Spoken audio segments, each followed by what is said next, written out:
Thank you.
This VPS Game Time broadcast is brought to you in part by the Foundation for Vancouver Public Schools, getting kids to school healthy, happy, and ready to learn. For more information, go to www.foundationforvps.org.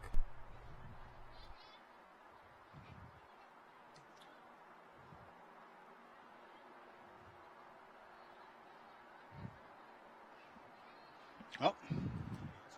Good evening, Vancouver. We're coming to you live, actually in progress. We just got started between Washougal Panthers and the home team, Hudson's Bay Eagles. We got varsity soccer and Don Weir. Just a quick rundown. What are your keys for victory tonight? It's going to be big. I think we've been told already that Hudson's Bay is looking to do some good work in terms of the midfield, and we're looking at probably a couple of good new attacking people for Washougal. Oops. Got a ball in the face.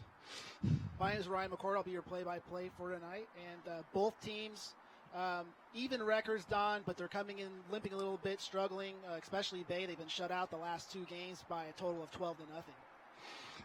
And with that, I think we're looking at what are they going to do in the first few minutes. And as they've gotten started, we've all got some pressure already into the Hudson's Bay end of the field here with a corner kick. So let's see what's going to happen here.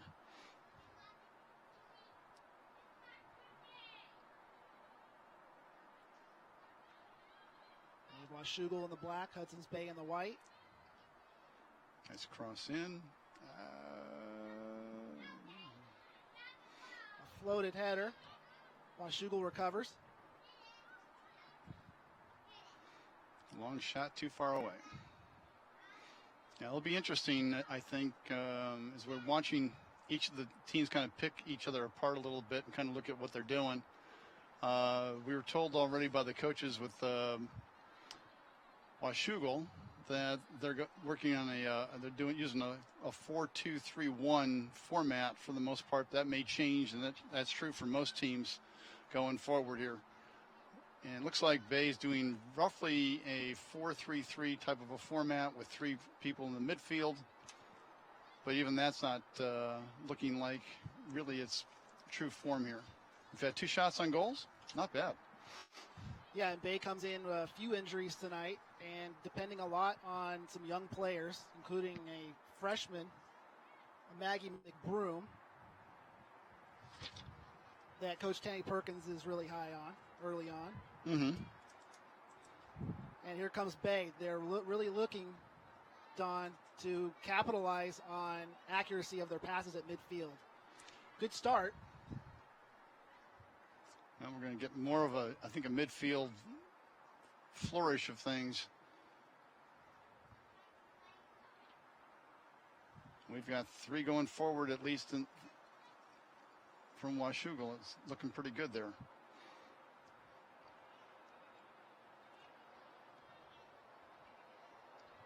Good pass forward there from Bay.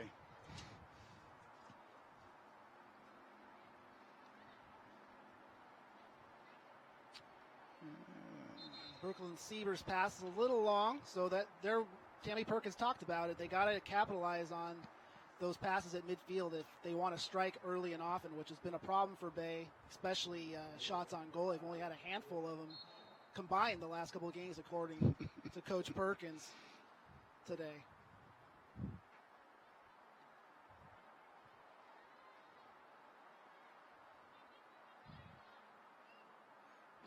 And one of the interesting pieces about this matchup is this late in the early part of the season, most teams have already done 5-6 different games in about a 16-game schedule.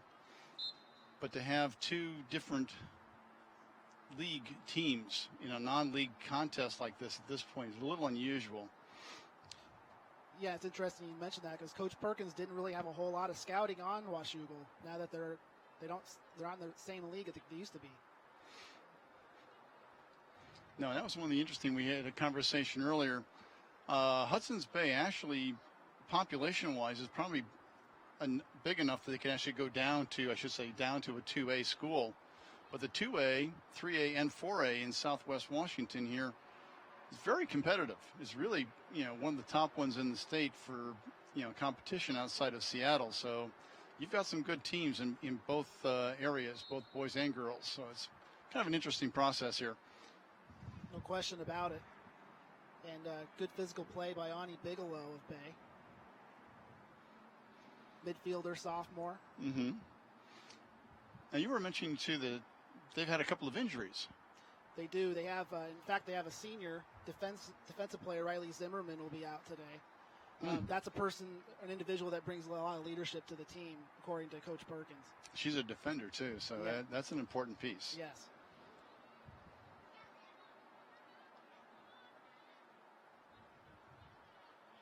And a few other players playing with nagging injuries, which I guess it's that time of year where they start to develop. Nice cross from the wing over here from Hannah. Bay looking to get something going, but Washougal's there to defend it at midfield. Good pass going forward. Bay's coming through. Great pass. Oh, nice stop for the goalkeeper from Bay. That was a good shot, too. Kiara Callie, the sophomore forward with the shot on goal. Cleared by Bay. Just about to midfield.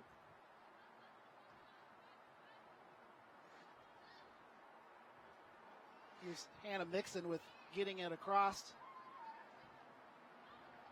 Eventually. Uh-oh. Got lucky on that one.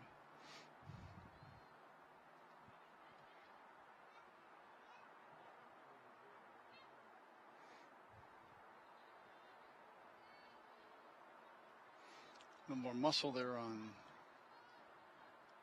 Way to kick it to the middle.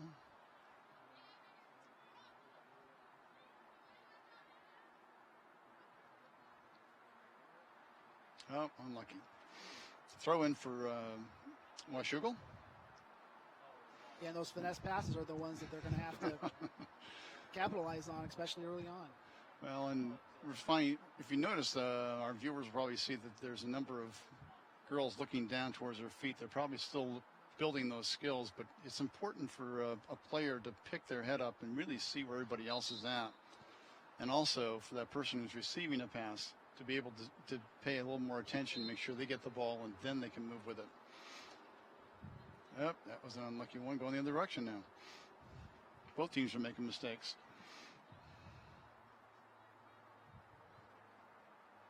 You talk about the skill of looking up and downfield, similar to what a quarterback has to do. Absolutely. Is that a skill that you've learned as a coach that is one of the more difficult ones to teach?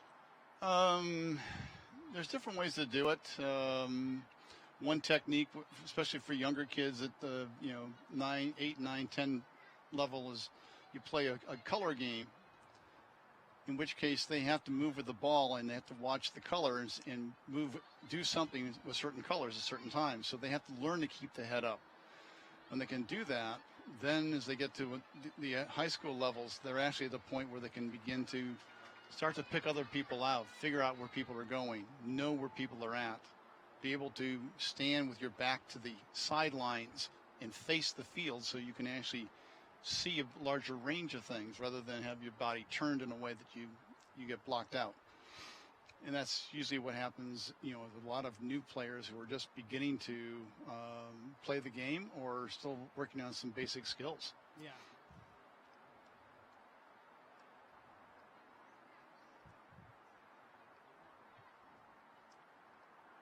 That was a little on the dangerous side.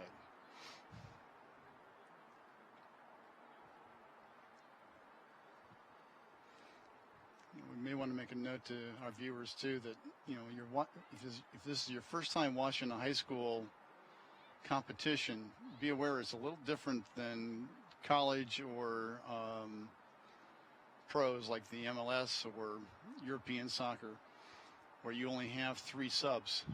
Here you have an unlimited number of substitutions. So for a lot of growing people, this is when they have the most amount of growth. It's also when they can have injuries. So it's a good way to protect players from that process, especially if they're not in total condition. So they only have 2 weeks to get started before the season begins. So there isn't much time.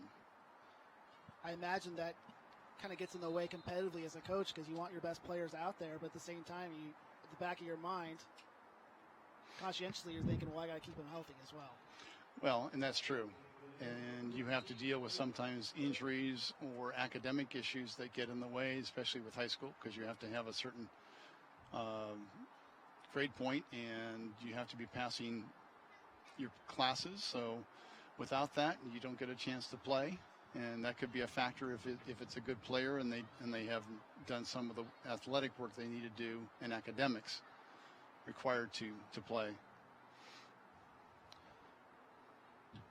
Yeah, and what Coach Perkins talked about earlier, what they might lack for in skills with the ball right now, they make up for it with their brains, both on and off the field. Good. And we'll discuss that as we go throughout the broadcast. Yeah, Washougal's trying to do some triangular passing for the most part through Hudson's Bay. Not doing a bad job, but some of the passes going back were a little not well directed. Okay. So I get a little worried, especially if you have a forward who decides to get really aggressive and that pass isn't good. Well, suddenly you have a one-on-one with the goalkeeper, and that's a tough one. Nice throw in.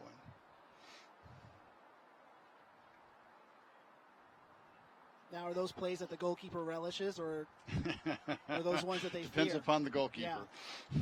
Some goalkeepers love having a one-on-one and will take anybody on. They get bored. Others get like, oh my gosh, what am I doing? So, a nice one. That's kind of a interesting kick to get in there. And Bay will actually rotate goalkeepers today, according to Coach Tammy Perkins, between Annika Hamilton and Olivia Hewitt. Interesting. That's usually a tough one for most coaches, too.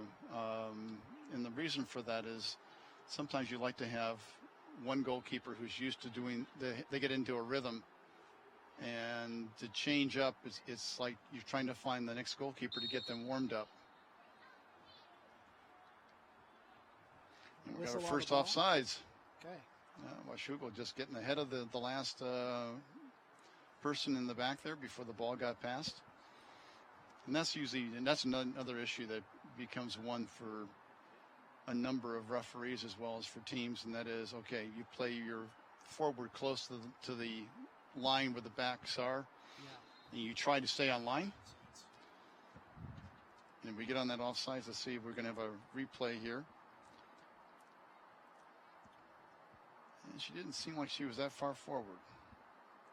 I think there was a mistake on the linesman's part. And that's one of the issues we run into. It's, okay, you can't be closer than one other person plus the goalkeeper. And suddenly, you can find yourself in an offside position. And some teams like to play what they call an offside trap. They pull forward. Problem is, okay, if that pass was made before they move forward, that person's onside, because they're allowed to move past as soon as that ball is kicked. Sometimes our linesmen don't see that. They don't pick up when it was kicked, especially if it's a longer ball, and that can play into some of the tactics that you play into in terms of a game. So let's see what Washougal can do with this one, and I think we've got a corner in the corner over here as it came off of one of the Bay players. Washougal has controlled time of possession early on. Yes, they have. Nice low kick in. Ooh, nice one. Good ricochet. Wow. Well done there from Washougal. Good block by the goalkeeper from Bay. Wow. Excellent. Hannah Eakins with the shot on goal. And she just finished the header there. Replay coming up of Hannah Eakins. Remember, she's using a low kick, which is hard to defend against, and ricocheted right in with one touch. That's really well done. Good corner by Katie Boone. And here come the Panthers again.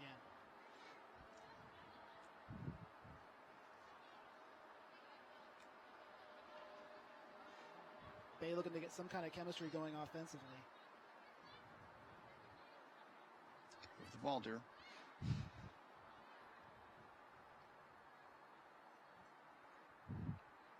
2 May touches. It usually is something that sometimes some people will feel they have to keep on going rather than move the ball. And it's hard sometimes because you feel like as a player, okay, I've got to do this, and they're in my way. When you need your own players to move and get themselves in a position where I can make a pass, because the ball will move faster than you can run. Right. And we have our first substitution from Bay. Cool. Number 11 in, number 6 out.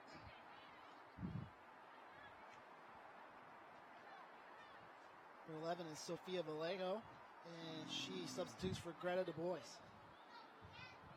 Cool. Oh, nice move. And onside. Oh, there's a shot running into the side of the net. Kiara Callie with a shot wide. Yeah, she's in the right spot, gets moves just as the ball is kicked, but can't cut it in fast enough. Would have been nice if she had one other person on the other side of the box to pass to, and that would have given them their first goal.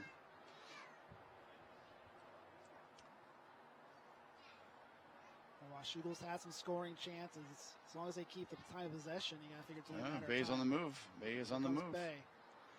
Up, the intercept on the long pass going through. That was a nicely read defensive move. Yep. Find each other. Not enough air under that one from Hannah Mixon. She's got some speed with the ball.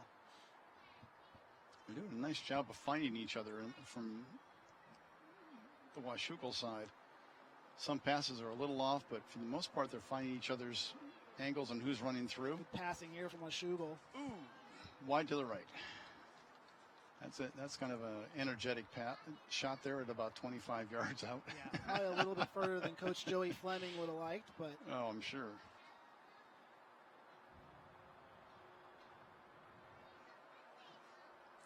With each shot on goal that Washougal accumulates, they got to be getting a little more confident in their ability to finally capitalize. Bay's had some nice pace on their passes, where Washougal's had a couple of passes where they just been a little bit limp, and it makes it too easy to find somebody else to run onto.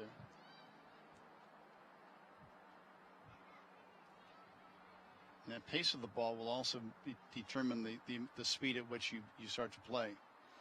And the faster you move that ball, the faster the speed is, the harder it is for their teams to sometimes keep up.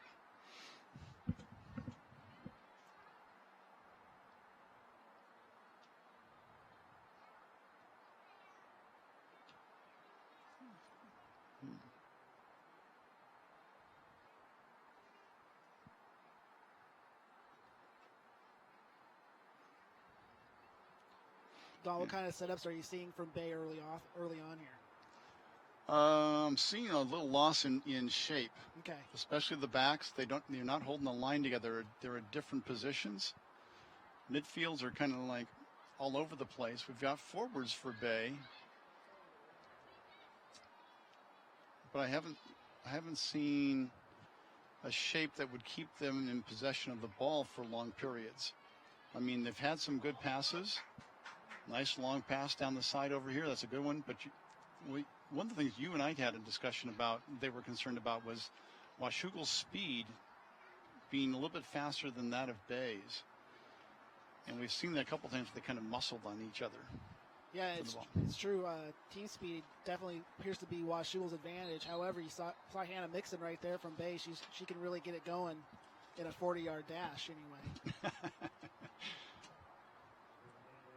Coach Perkins told us to watch out for Hannah. Yeah, they did. Midfield junior.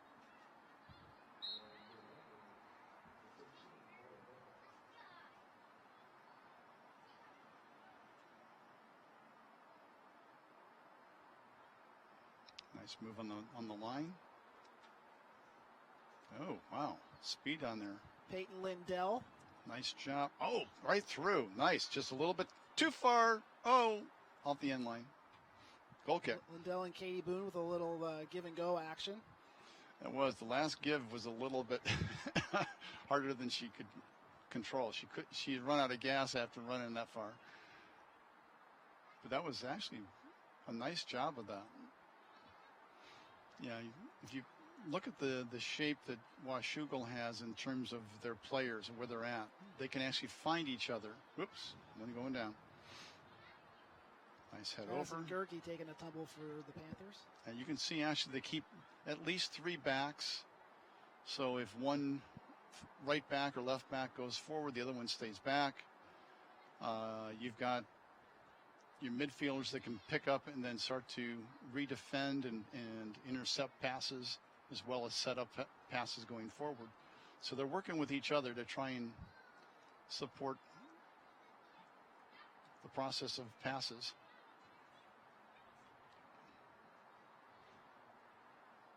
Yeah, the Panthers have certainly had their moments of fluidity, and it's been able to allow them to control the time of possession. Good. Something Bay would like to generate here before the first half expires. 18:46 to play. We have not had any cards. One offsides. Katie Boone is really, I like the way she's holding up at the top for Washougal. That was one of those pieces that we weren't sure about her playing that forward position. First time in the starting position, only because they've had some other issues for some of their players. So they're playing a little on the light side compared to with Bay as well. Ooh, incidental arms.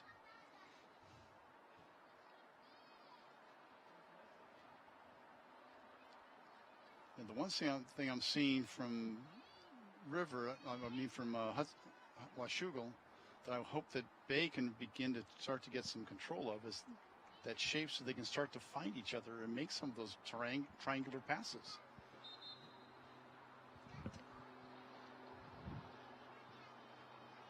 Now we have 2 more subs going in.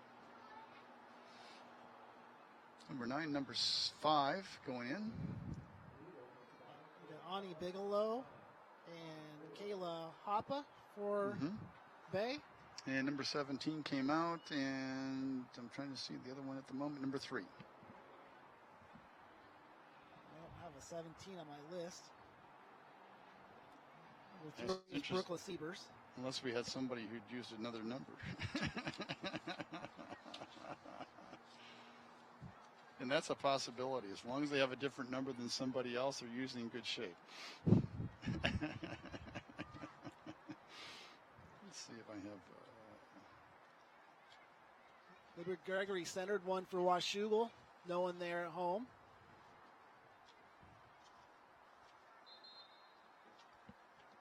And the Panthers will have a corner.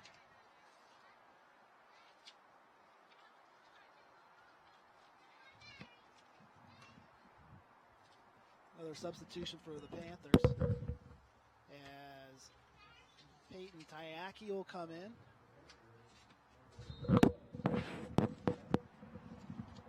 Yeah, they changed someone's number. Center by Katie Boone. Little long. Chloe Brimhall tries to run it down to no avail. And Bay will take over. Looking to get something going here with 16 minutes left. Just about 16 minutes left in the first half. Yeah, for our viewers, remember, high school is only 40-minute halves, not the 45 that you see in full regulation.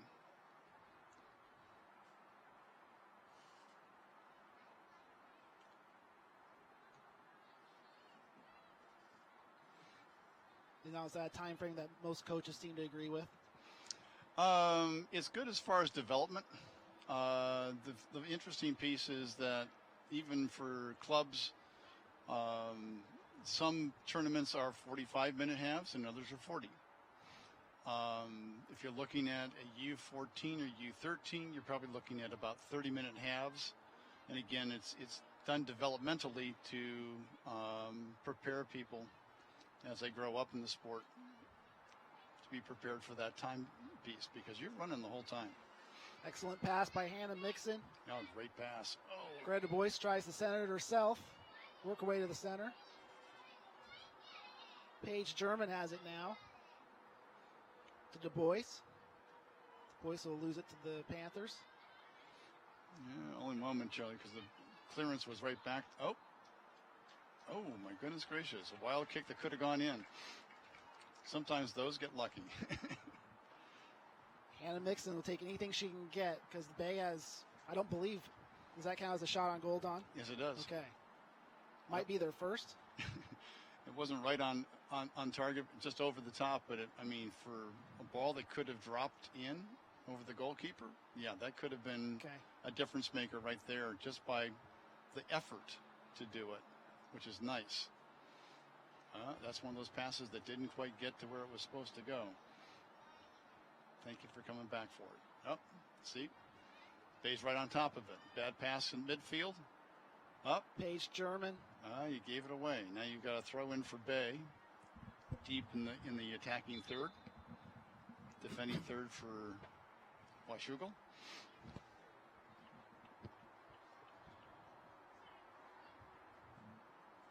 Greta Du Bois will appear to throw it in. Number 6 for the Eagles.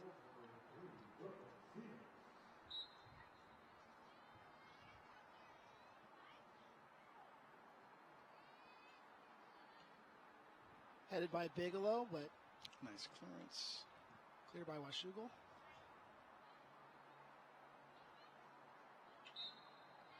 That's a tough one. How are you going to call it? There you go. Bay's going to get it. Attacking third. Let's see what Bay can do. Bay's had some good energy.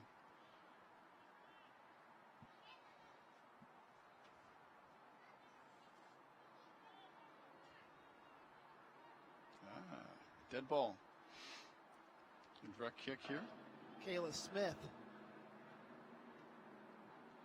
the lefty, You got to watch those arms in the air. into the Washougal wash, and here come the Panthers. Yep, they're breaking out for it. Nice move Gregory, to the outside. Whoa! Giveaway. No. Gregory ahead to Brimhall. Brimhall had nobody there on the touch back. She made a pass behind the runner instead of in front of the runner. And that's one of those things where you're passing it to a spot they were, and they're no longer there. Let's see who's going to go after it down here. It's going to be a Bay ball.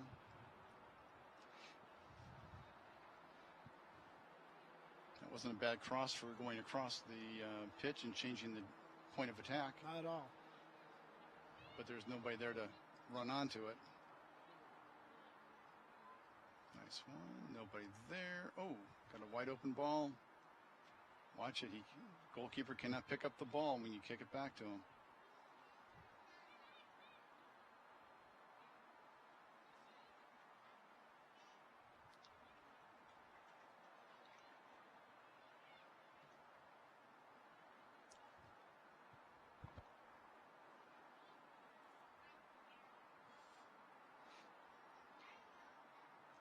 Nice Cruyff turn. I love it.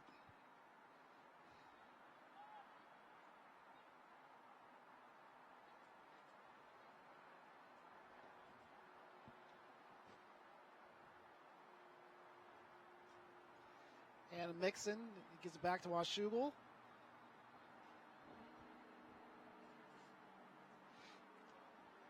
Wow, lucky. Thought she was mixed on that one. They had a trap and they let it go. Yeah, they had two on one, and she still got through. Wow. A couple more substitutions. Oh, wow, we got quite a few coming in from both teams. Number 20, Hannah Eakins, and number 5, Kiara Callie back in for the Panthers. And Bay.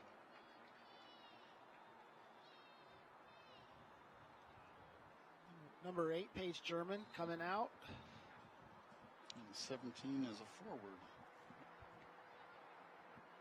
And still have that number 17, but we'll try to get it for you for the second half. Don't fear who the heck it is. Yeah. Oh, unlucky.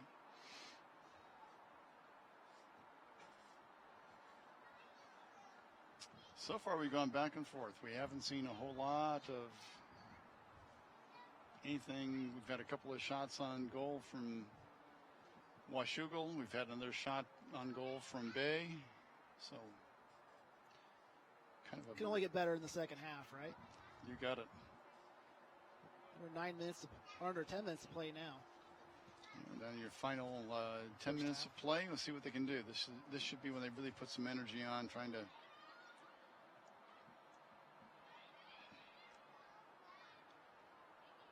Control. Oh. Too fast with the touch over here on the right.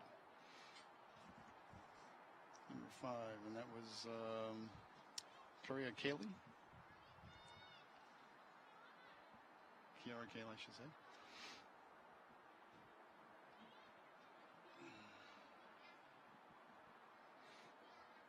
Okay. Big space. Good job.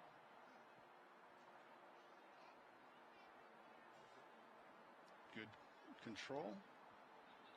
Ooh, good intercept. Fast on the moves. Bay looking to develop something, but just they can't quite get it to midfield. little hurried on that pass there. So they use their goalkeeper on that one. That's one of the nice things that you don't always see. Oh, nice one. One-on-one. Here we go. Oh, corner kick. Number 20, Hannah Eakins, Good run. toe-to-toe with the Bay defender. Well, and she actually had her beat. She had to pick a time when she could get on her left outside foot and put it past the goalkeeper, and she couldn't quite get there. But the goalkeeper couldn't hang it. Take a look at Hannah Eakins here. Let's see it one more time. And she makes a nice run. She's all there, and she probably the top of the 6. She should have gone ahead and shot it. But let's see what they can do. Good opportunity here. Another corner for the Panthers. Oh, nice Good high, good cross going in. Ooh. Up and Centered by Kiara Callie and scored by I believe by number 20, Hannah Eakins. Nicely done. And that was unfortunately one that they got. Let's see it again.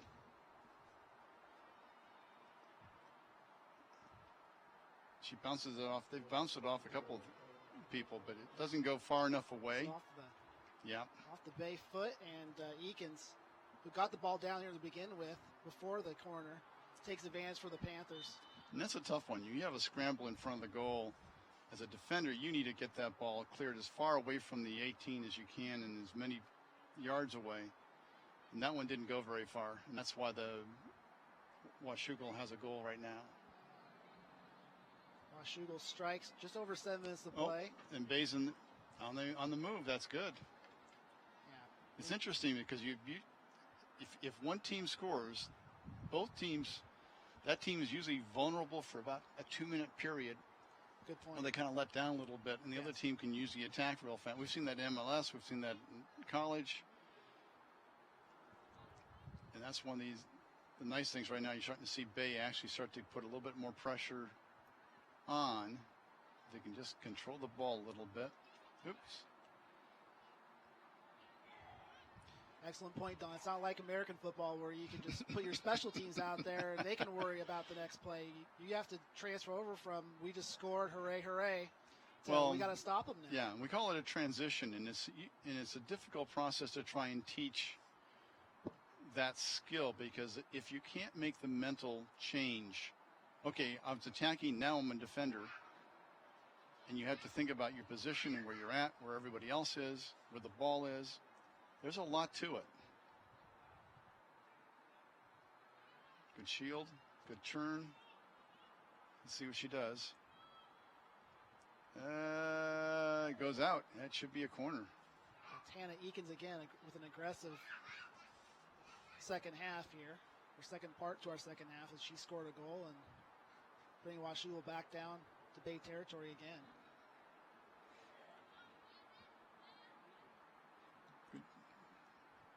Good turn on the ball. Well done. Oh, but it's back to Washougal. Let's see what they do. Sydney Medeiros.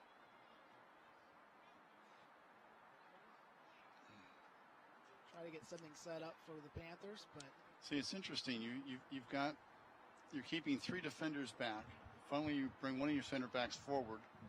You've got your midfielders in the spot where they can all move forward and actually help support the attackers, so the ball doesn't have to go too far. If you're going to have 3 defenders back, is it imperative that you have a dynamic sweeper? Not really. We've stopped using the sweeper a number of years back, only because it didn't become as effective. Okay. We don't typically use a sweeper back. We will use one of the center backs. We'll hold back with the other center back, and usually one of the full backs, either the right or left, so that you have enough people to swing in behind and have enough defense to cover the space of the field. Here we go. Let's see. Bad touch, unfortunately. See if Bay can capitalize here with 4 minutes left in the half.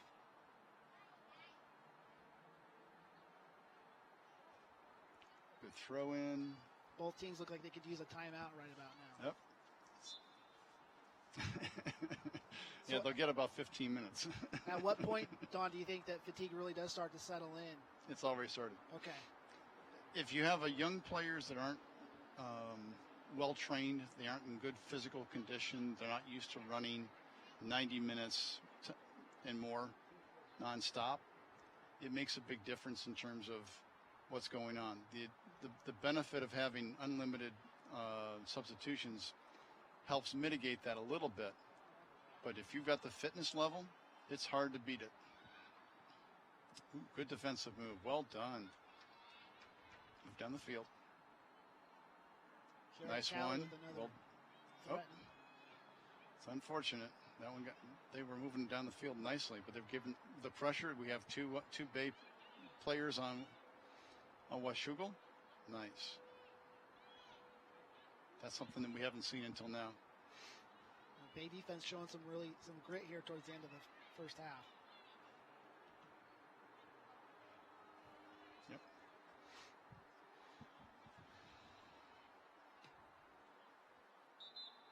Going to pick off the camera girl there.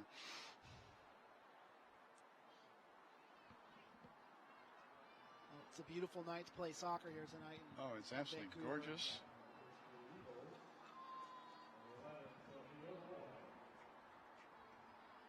Two programs, of course, a non-league battle, but two programs looking to turn it around. Tammy Perkins in her second stint with Bay. This is her first collection of seniors since she's returned.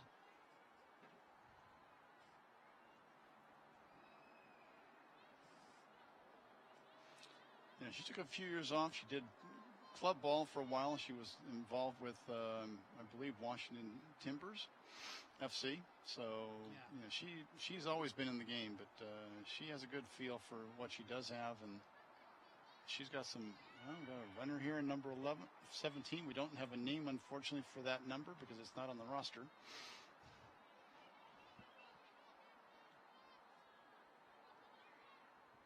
Good defensive move. A little more mustard on that ball would have been better. Washougal gets it back.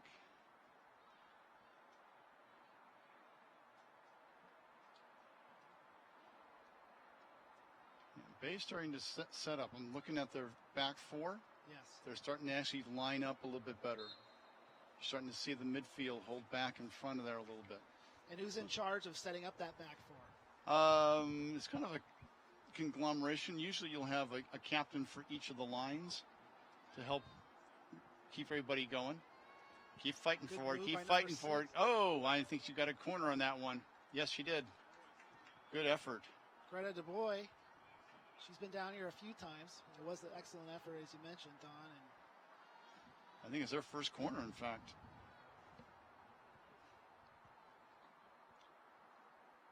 The rest of her teammates just couldn't quite get caught up with her. Again, everyone's really tired right now. You got players, at least a moment ago, hands on the knees. Under 2 minutes left. Yeah, both benches don't have much in the way of substitutions to make, even though they have a large number on their rosters. And that could be the factor. We talked about the injury thing. We talked also about the fact that it could be an academic thing as well. There's a lot that plays into who's going to play on the team. Nice top. Ooh. Paige German with the corner for Bay. Couldn't turn the header into. There we go. We're at half, and we're taking a break for 15 minutes. Yeah, and we got a 1-0 Panther lead, and we'll take a look at the goal scored by Hannah Eakins early on. And it was with a corner, Don. It was a second effort to go back after the ball that made it possible, and then a bad clearance to set it up. Yeah, Bay defenders caught looking and admiring, and Washougal took advantage. Although it's been pretty balanced. It's been a good job. It has been. For both teams. Bay very fortunate to be just down by 1 goal here, despite being outshot. And time of possession going to Washougal. Yep. So we usually have some announcements at this point, or videos. All right. On the back of a Hudson's Bay cross-country runner shirt is the phrase, quote, "If you are reading this, I am ahead of you," end of quote. The Eagles are training hard to keep that shirt in the lead heading into the 2016 cross-country season. Expectations for the year is just to be have a good group of kids already. So hit some goals, teach some of these new kids the whole 3 miles. We do have a good group of core kids back that I think we can advance a team possibly up to regionals out of the district meet. We're going to have a lot of girls, and I think we're going to have a girls team every meet this year, whoopee. I think we have some talented girls too, so I think we're going to have a very competitive girls team and boys team. We have some kids that didn't make it up to varsity last year, so I know a lot of them have the goal to run varsity, but I want them to get up a little bit higher, that we raise the whole bar for everybody and get a team to regionals for both boys and girls. It's funny how cross country works sometimes. We've been in 2A the last 2 years, and 2A was the tough league. We finished 6th out of the 7 teams, and yet all the top 6 teams could have beat most of the 3A teams the last couple of years. We could have gone to regionals. We could have possibly finished 1st or 2nd into 3A. This year, I think 3A is going to be a little tougher, I think Prairie is going to be tough. I think Mountain View is always tough, and I think that Kelso is always tough. The good thing is River's going down to 2A, so we don't have to worry about them. But I think we should finish.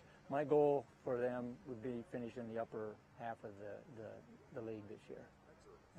For boys, we have Ethan Myers, our team captain, that went to state last year, and right now he's fighting an injury.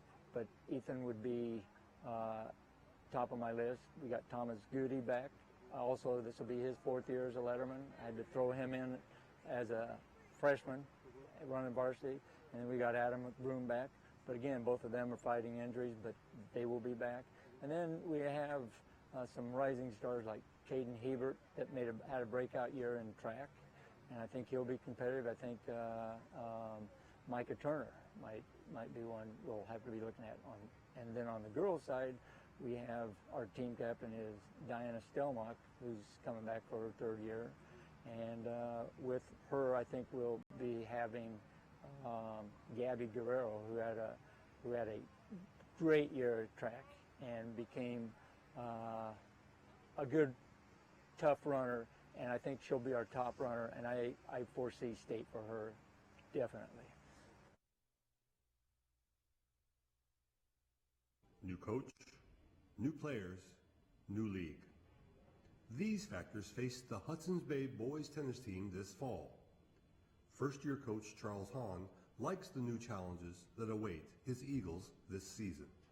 The effort, learning, and mastery, that as long as you put in the effort and you have the perseverance, that you can learn and master this sport, and that's our main goal. Obviously, we want to be competitive, and we'll get our fair share of wins. And I think if you put out the effort to learn, mastery will come, and in turn, results will come. So be process-oriented, not growth-oriented. I've 23 seasons as a tennis coach.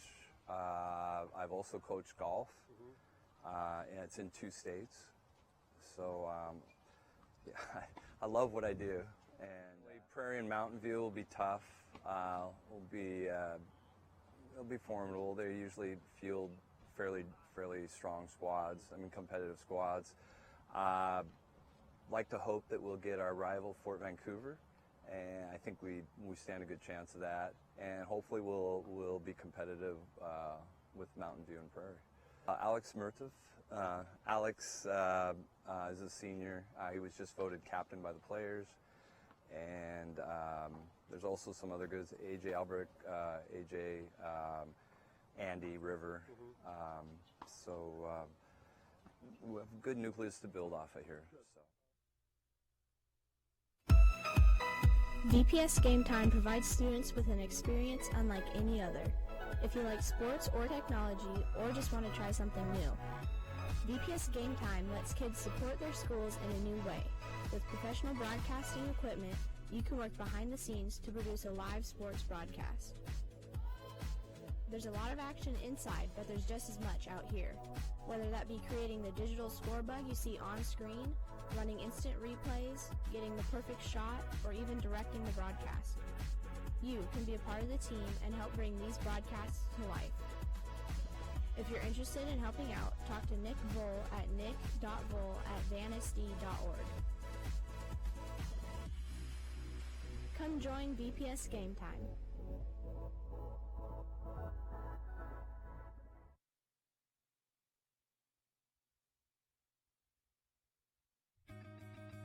It's the landmark that defines our city.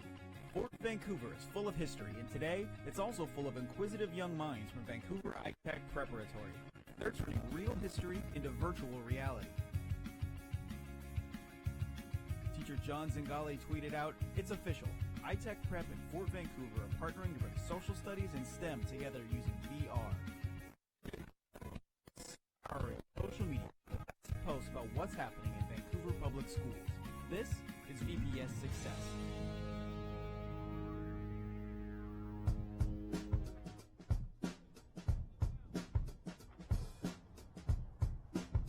Middle schoolers from iTech are on a working field trip. They're not just observing history, they're documenting it by taking 360-degree photos of every square inch of the fort. This is the final product, a virtual reality tour. It's the brainchild of Mr. Zingale. This project started a little bit over a year ago when I came across these 360 cameras, and I just figured out, God, they're so cool.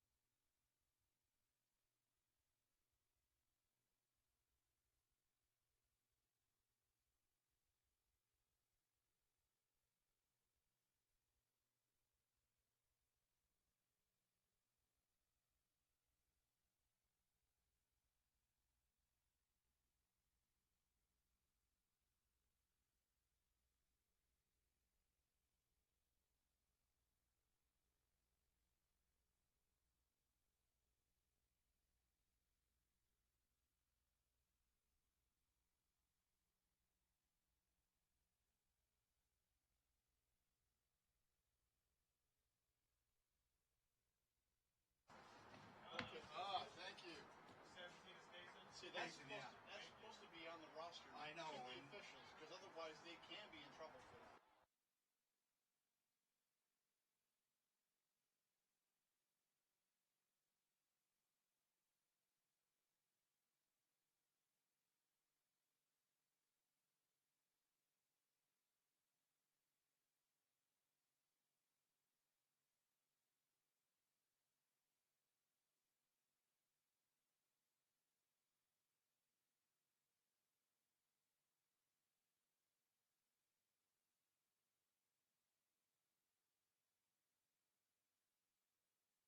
Say your name and say it wrong. You know? Well, thank you. Thank you very much. This is our portion right here. She's a forward? Yes. Good. All right, welcome back to Kiggins Bowl. We have a 1-0 lead by Washougal. My name is Ryan McCord, your play-by-play. I'm joined by Don Weir. And Don, what did you see that you liked? We'll start with Bay. What did you see that you liked from Bay in the first half? And what did they need to towards the end of the first half, they started to actually have a better defensive shape. You're seeing it right now in the field where those two midfielders are. You got the four backs and then your left over here. That started to actually take a shape that made a difference in the last 20 minutes of the second half of that first part.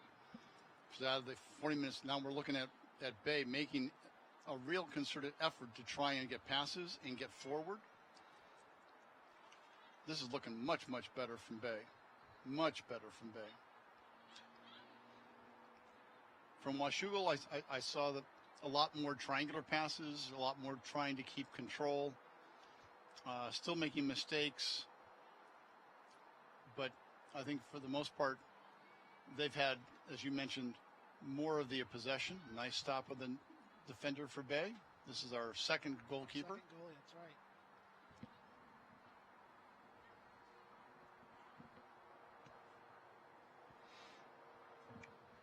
So this is number 0. This should be Olivia Hewitt,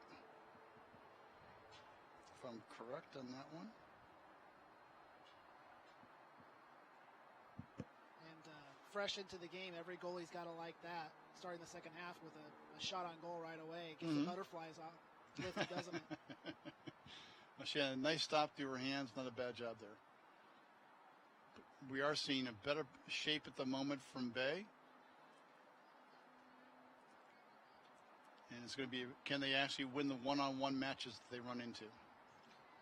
That will be the determining factor for who's going to score next. Yeah, the Washougal defenders appear to be well skilled with the ball, and they're a lot quicker to the ball, which was a concern for Coach Tammy Perkins at Bay. The speed of Washougal and quickness in general. Move it forward. Move it forward. Yep, came off a Washougal player, so it's going to be a Bay throw-in.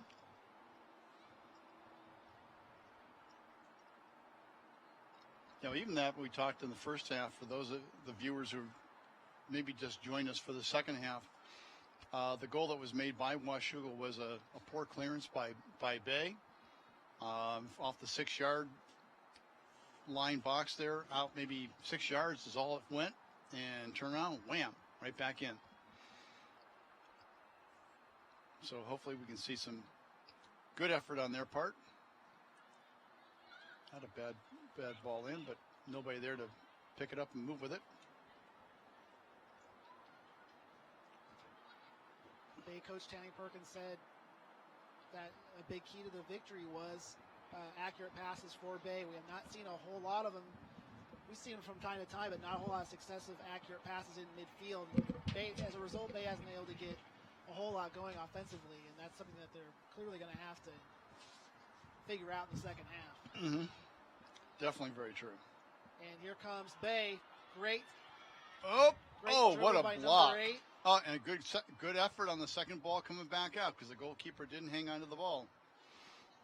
Paige German with some nifty trick ball move to get by her defender. And this is the shot right here, Don, that Bay needs to capitalize on. Absolutely. They had right on through, right there, boom. And goalkeeper came out, blocked it with her body. Nice job. We'd have liked to see the goalkeeper use her hands and just smother the ball and keep control. Fearless work there by Erin Bentley. Yeah, she did. Nice job coming out. Very nice job. And here come the Panthers. Oh, goalkeeper came out. Good job.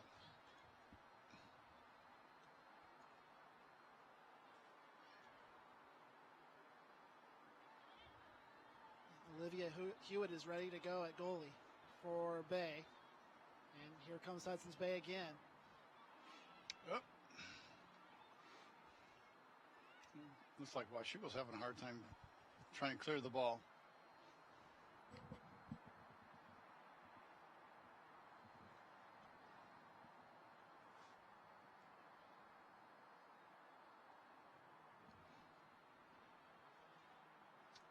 All right, let's see what we can do.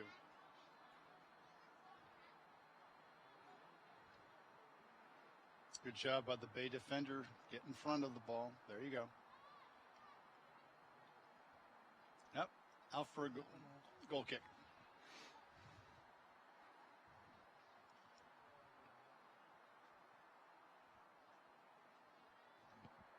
So a chance for Bay to generate something here. Don, one thing I learned from talking to Tammy Perkins earlier, this team has the IQ to turn it around the second half. They have a great. There was a team last year that had a above 3.7 cumulative GPA, and she said that she wasn't quite sure what they are at right now. It's a little early in the school year, but she says that there's no reason to believe that they can't duplicate that this year. Cool. Throw in for Bay. By the way, that Hudson's Bay player, number 17, I think she's on the bench at the moment. That's one of their JV players, Cason Presley, who was a midfield forward. That didn't get on the roster properly, unfortunately. But for those of you who kind of let us know, and her dad came up and let us remind us. Well, it's a good thing. My daughter. Yeah, Okay. it's a good thing because Kaysen was very active in that first half. Much appreciated there. Yeah, she did a really nice job. And as a JV player, I would usually you leave room on the roster and make sure you can allow those JV players to move up. I think it's a great honor that she can play a full game in here.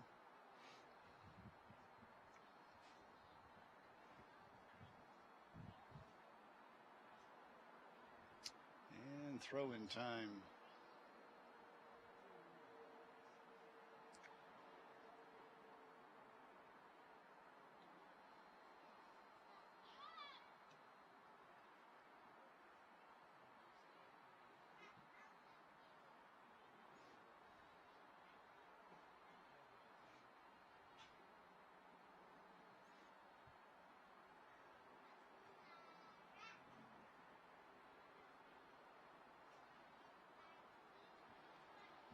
Dispossessed. Oh, gave the ball back. It's a Babe throw in.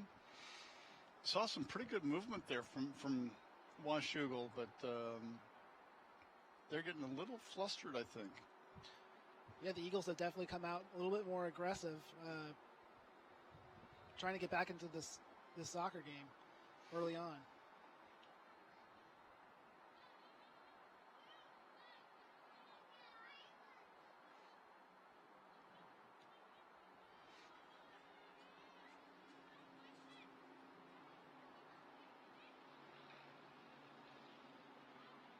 Nice pass off, nicely done. Turning pass. Coming through. Oh, two players coming on. Was she offside? Offside. Just a hair ahead of the pass. Oh, my goodness gracious. Kiara Cayley probably didn't need to be, but she was offsides indeed. But both she and number 9 in there were both moving forward. It was like almost like a 2-on-1 with the goalkeeper, and it was like, wow, that was going to be dangerous. Big break for Bay. Oh, yeah. See if they can capitalize on that. Ooh, nice passes. Bay, keep it up.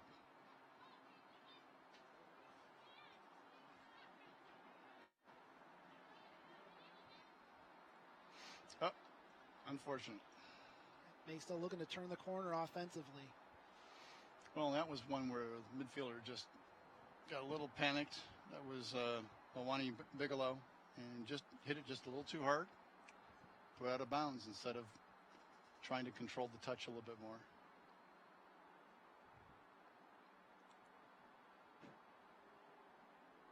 If you're Washougal, Don, what do you think their coach says at halftime with that narrow lead? Just keep doing what you're doing, or does he want to switch it up a little bit at all? Or no, at this point they need to continue to keep their shape, find their triangles, work on short passes, and pick up the pace of the pass.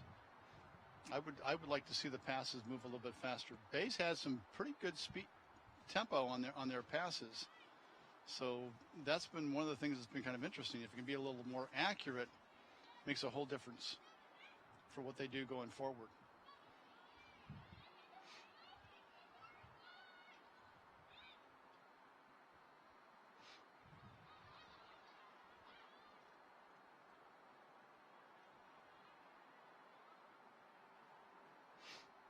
Ooh! Oh! Excellent. And we're in the back of the net again. excellent goal. I believe it's number 20, Hannah Eakins. Yep. I think Coach Fleming had made the comment. It's like the which person's going to show up. Yeah, Don, here we go. Hannah Eakins going across her Let's body. see it one more time.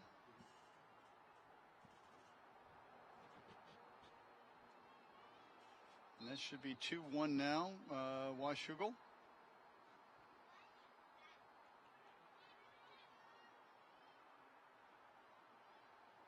I mean, she brings it forward and actually that's a long distance shot. Sure is, across the body. So unfortunately the goalkeeper was a little out of position, and that bounced over her and just passed her. Unfortunate, unlucky for the goalkeeper. It might have surprised even Eakins herself. As the Panthers take a 2-0 lead. Yep. Just under 30 minutes left.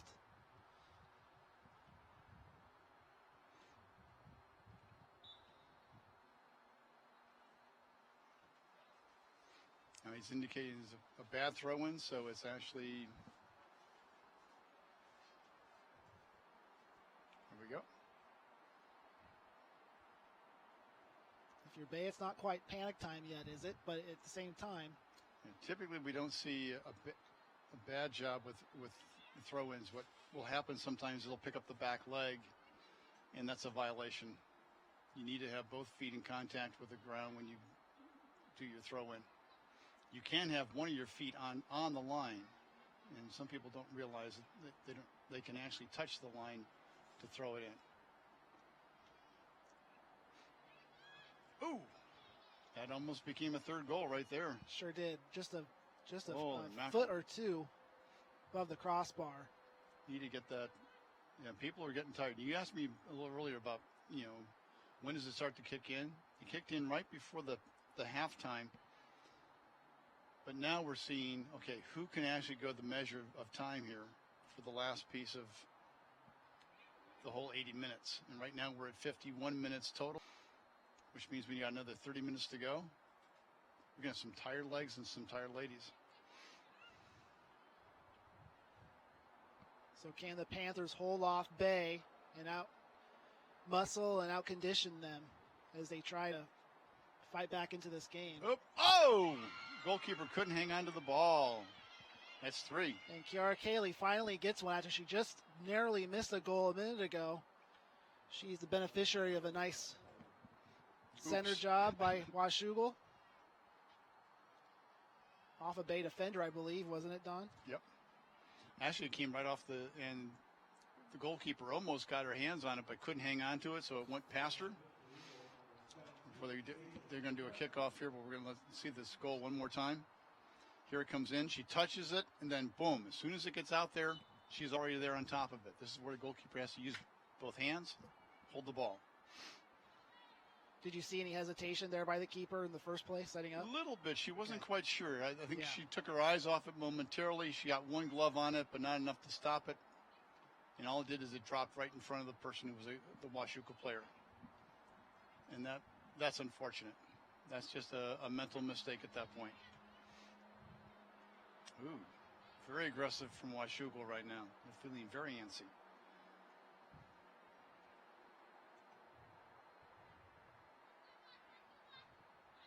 Yeah.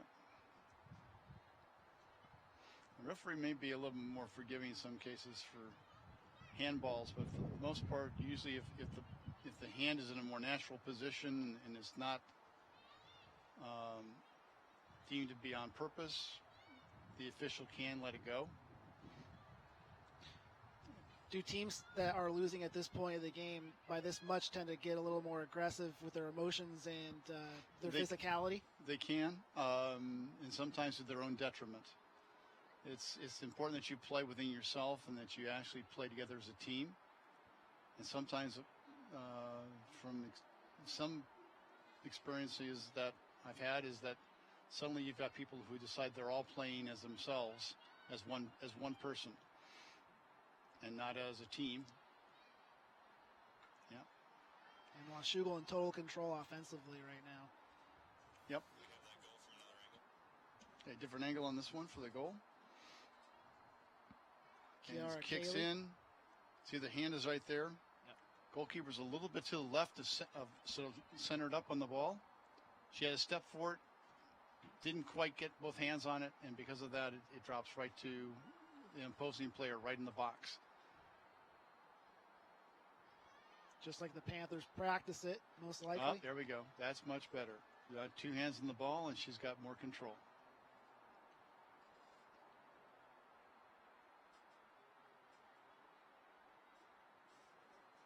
Oop. Give it away.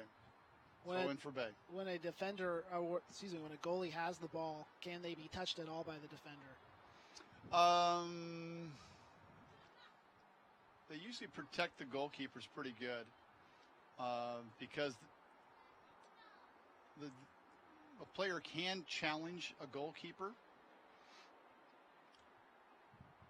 The question is, does the keeper have control of the ball? As soon as he's got both hands on it, they need to leave the keeper alone. Okay.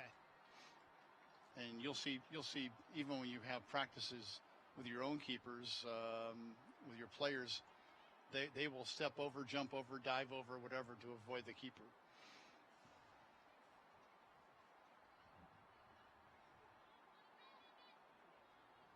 Yep.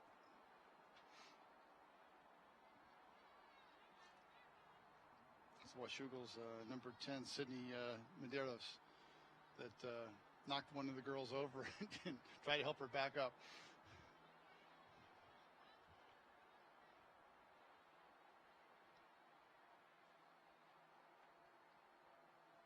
We got another Pass the ball. Anna Cayley in now. Yep.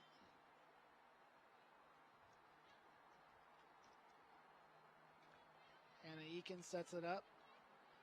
And the Panthers. Good defensive move. Oh, unfortunate. Oh, that's going to be a goal kick because it came off of number 15 there. So Katie Boone just took a dump. Trying to get to the ball. And that's a tough one. That's a very tough one. She had a good run going and got intercepted there. So, let's see what...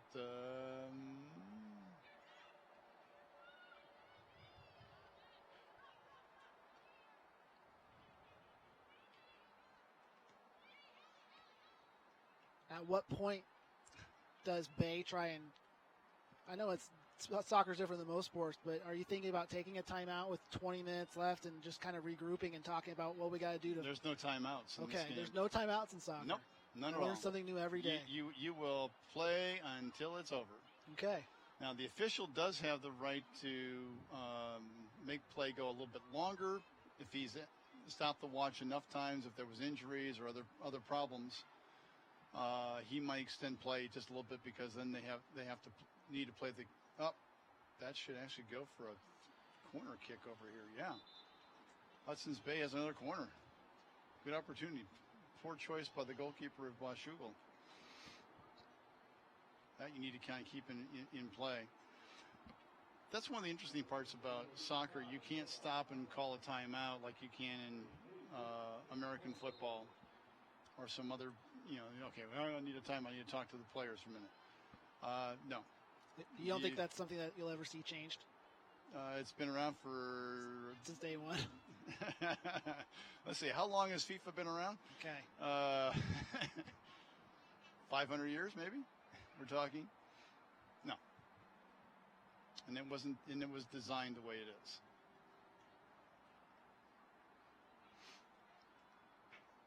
This is where you have done all the work on the practice field with your team to try and figure out what to do in case of situations. And it's actually the players, as they get better at it, they are the ones that actually solve the riddles and the puzzles on the field. How to get around somebody, how to move with each other, how to pass the ball so the ball is right to your feet at the right time, how far to go, when to come back, good cut back, it's in, that's a shot. Excellent. And, when the goalkeeper, it's on too heavy of a touch, and the goalkeeper got it. Nice job, goalkeeper. Well done. Just a few feet too far, just a foot too far by number 9. That happens, even in pros. Sierra Coloma.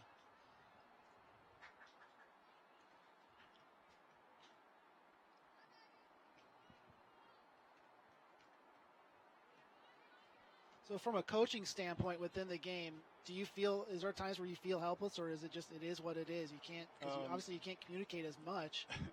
Well, you can yell. While your team could be melting down, right. Okay. Or you're trying to give little instruction, you may, little hand motions, okay, pull in a little tighter, play a little more this, or move over more. But really, as a coach, look what Coach Fleming's doing, just sitting on the bench. Okay, yeah. And so Coach Perkins just kind of up and down, because she'll be a little bit more. She'll talk to each of the players that come off, give them a handshake for a good job of good effort for their time on. But really, it's up to the kids. They're the players' rule. In leading up to game days, How do you typically set up your practices? Are you scrimmaging the day before a game to just kind of tune up, or what's your coaching philosophy like on that? It depends upon the level of the players. Okay.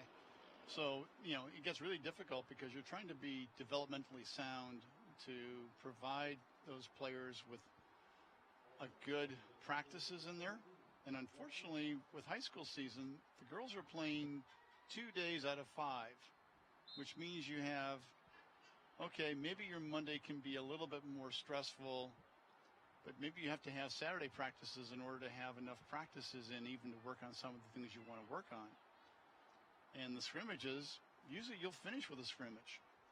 That's typically what we try to teach in U.S. soccer. What we try to make sure is that we finish with a game. So there's always some kind of a competition. Maybe it's a smaller side game, but you try to finish it at the high school level at 11 aside, if you have 11 aside to do it with. Typically, I've had teams where you've had, we play 7 aside or 9 aside. Still, you can still do the same kinds of things that you want to try to get them to think about, because in playing the game, you better be scrimmaging every single day. Ooh, nice effort. Good pass. Washougal did a nice job coming in on that one. Let's see it again. This is Zoe Brimhall with the shot on goal. Yeah, but it's actually, you want to have a little bit of a scrimmage. So if you do 4 parts, you do a warm-up, you do a small-sided game that based upon what you want to teach, you do a little bigger-sided one, you finish with a full piece, an hour and a half. And she's still on side. Nice job. Okay, come on, Bay.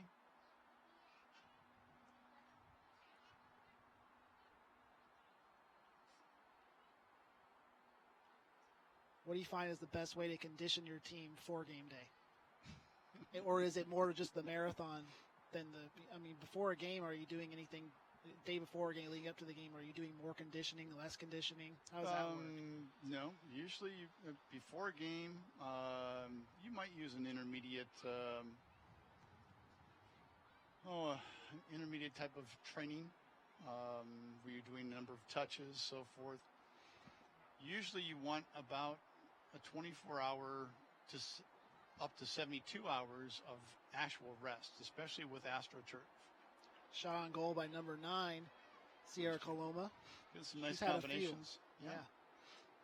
But typically, there's a system that U.S. soccer and most European soccer follows, and that is you do a light practice after a game because you need to have some recovery time.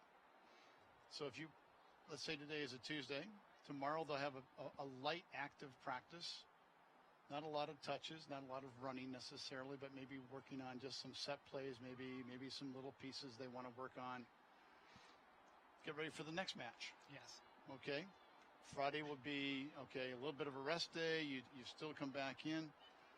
Maybe if you do a Saturday practice, you might do a more stressful workout. Then you have a day off, and you come back with maybe more of a moderate training kind of day. So you try to balance it so that you actually keep them from fatiguing too fast. Okay. And from muscle injuries and so forth that might go with that.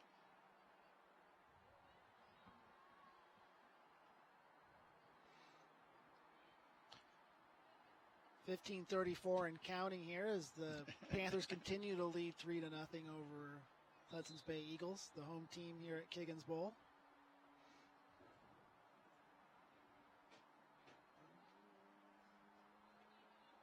And tonight, this broadcast, we're currently live on Comcast channel 328, and we'll have Don will be broadcasting the next game. Don, who's playing? Well, the next game we have actually is Woodland. And let me just double check here one more time. I think we have Woodland and River. So Woodland and River, that's girls again? That's girls, and that's 2A. We don't have boys play in Washington State until the spring. That's a little bit different. In Oregon, the boys and the girls both play. Ooh. Excellent stop. Get it cleared. Cleared out. Oh, good defensive move there. Oh, my goodness gracious. Olivia Hewitt, the goalkeeper's got to feel good about that last stop. Hang on to it. Ooh. Look on those hands. She collects herself and ready for another clear. Yeah, one of the tough things about high school soccer is that it's a very compressed period of time. If we could keep it down to one game a week, that would be ideal, development-wise and training-wise. Well, it sounds like from a conditioning standpoint, it can be just as grueling as American football in some ways. In some cases more, because if the players aren't willing to play some club ball or recreational competition and play on a yearly basis, they still need the time off. They still need active rest and time to do some developing. But they still need to have that chance to work on those conditioning pieces. Yeah, we're going to go for a corner here. Should be. Yep. Washougal with another corner off of Hudson's Bay. While we're waiting for that corner to develop, this game will also be shown on Vancouver School District's YouTube page. Fantastic. So parents, hopefully Dawn and I didn't butcher too many names tonight. We apologize if we did. Well, the one we got screwed up on was Miss Presley's. Kason Presley. Kason Presley, number 17 for Hudson's Bay. Played much this half. She's on.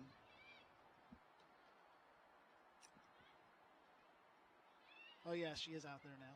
Yep. As Washougal continues to control the ball. And Hudson's Bay keeps getting in the way. Nice job. Goal kick coming out.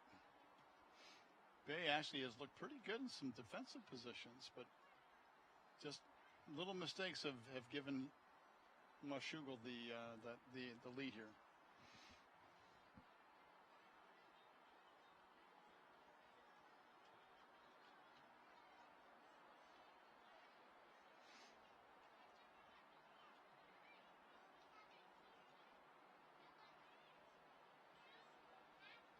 Yep, injury.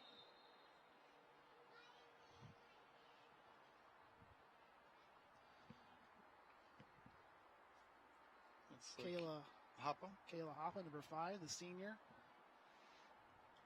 Slow to get up. She probably got a crack right on the shin. Thankfully, Kayla rises to her feet rather quickly, and she's running off right now. I think she got a little bit of a kick, so she's feeling it. Brooklyn Siebers coming into the game, as well as Hannah Mixon.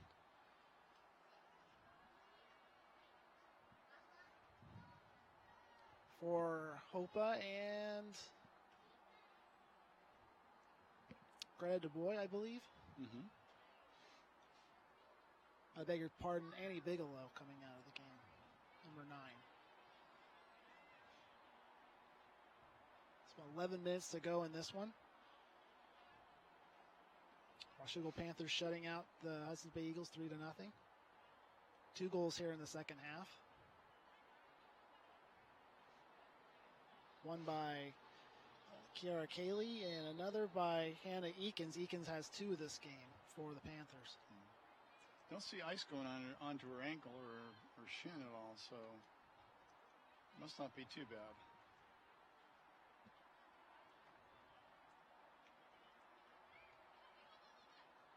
Never hurt to retie those shoelaces and tighten them back up, though, right? Just in case. Well, you don't want them too loose, that's for sure.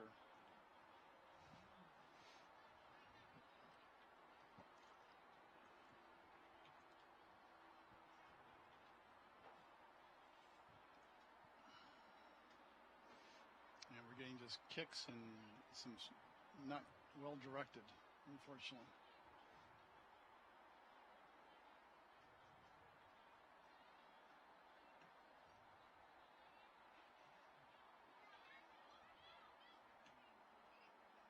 Wow, that got lucky on that roll.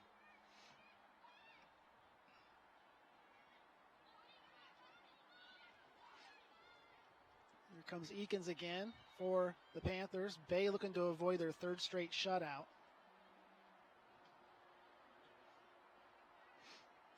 Needed to pass that ball.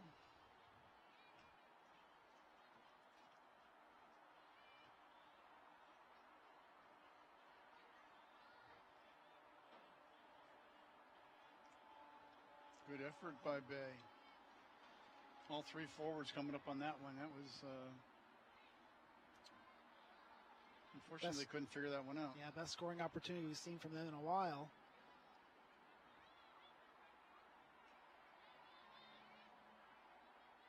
Tammy Perkins is one thing she has noted earlier is that this team has a lot of resolve despite the losing streak and the shutout streak. She likes the way her team's been fighting in the second half, and they're showing it just on that last play there.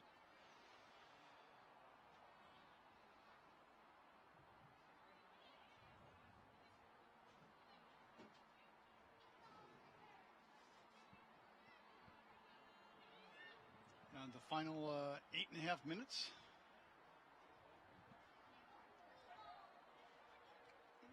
Wide shot across, goal kick.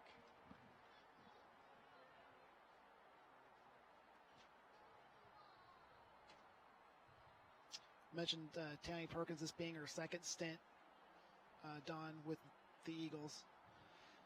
Tammy, of course, three-time All-American, one of the all-time college greats, a three-time All-American at Western. She was at Bay before, too. Yeah. She took a couple-year break, came back to it, and I think she's a good fit. She does well with the kids there. I'm trying to develop the program. It's going to take more than just the 2 years to make some changes. Yes. Because she has to try and really instill in the seniors some of those pieces. Her 24th year in coaching, a former Portland Reign professional. We have another injury. Yeah, it looks like we got one on Washougal this time. They're getting tired, and chances of getting injured are getting a lot higher right now. Head coach Joey Fleming out to take care of his player. It's number 14, Jessie Larson. She makes it off on her own. She might have turned an ankle or something. We didn't see that. Unfortunate.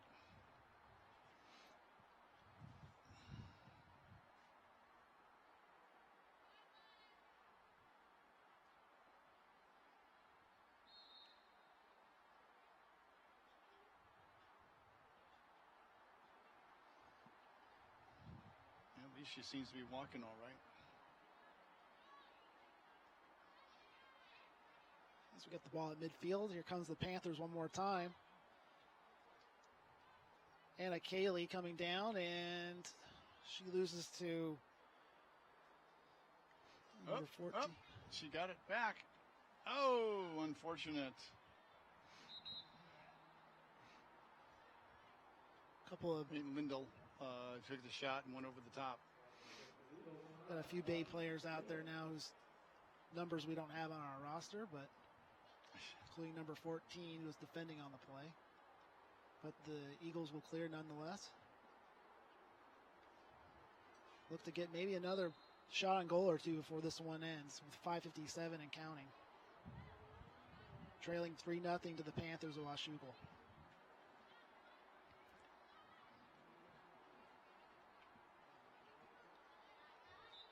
Number 7, Libby Gregory.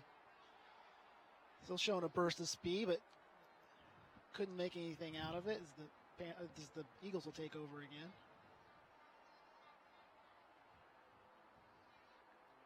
Thrown in by 18, Cayenne Smith. Panthers collected already. And whistle on the field. Yep, we got a dead ball going in. Free kick for Bay, and this is puts them in their half. It's not the worst spot or the best spot, but they need to get that ball cleared a whole lot faster than they do.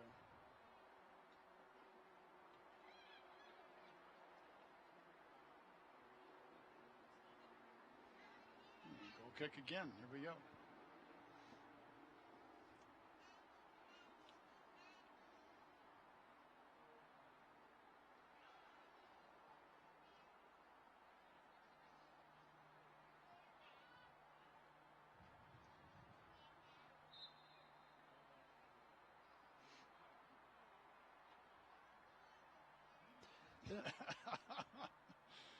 No, it didn't quite go the way the referee was going to have it go. Now, been a pretty clean game for the most part. It has been. We haven't seen any yellow cards. No. And that's nice. That's nice to see that there's good sportsmanship in that process. Absolutely.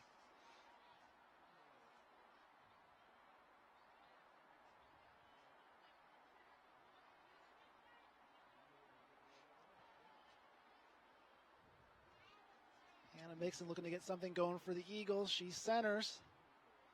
A little long. A little too far forward. Right idea, though.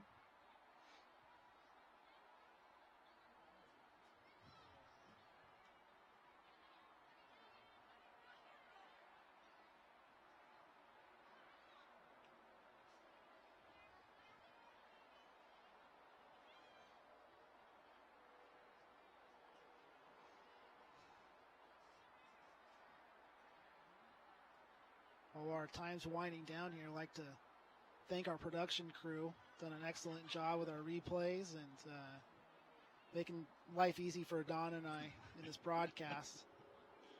Even if it hasn't been so for the Eagles at Hudson's Bay, we sure enjoyed it. And another nice stop. And stop. Good goalkeeper. Lucky on that one. It went over the touchline, but a corner kick for Washougal going in here. Olivia Hewitt's been busy in the second half, that's for sure. Yeah, about 2.5 minutes to go. We don't have overtimes.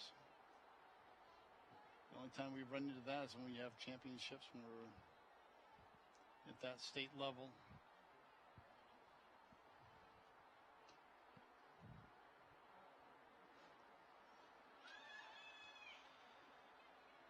A lot of action going on. Another shot on goal by the Panthers to no avail. Number 17, however, Chloe Defender. Brimhall. Our back defender over here, who's been playing very well for Washougal, gets the ball wide and deep and puts it away. Wow. Chloe Brimhall showing off her foot here as we got the replay coming up for you at home. As the Eagles, or I beg your pardon, the Panthers take a 4-0 lead. And as Don said, seal the deal. Wow. Oop. Can't do any tripping. Chloe Brimhall, I beg your pardon, Chloe Brimhall, a defender, a senior. Yeah, that ball goes out, which is nice. They actually got a relatively good clear, but from that position at about 20 yards, well, she just went put it away. Every defender's dream right there.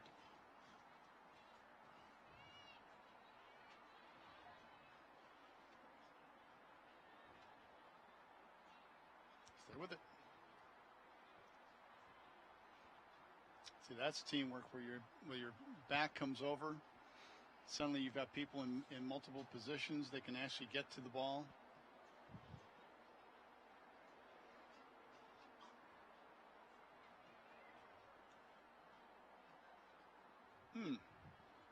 No one there.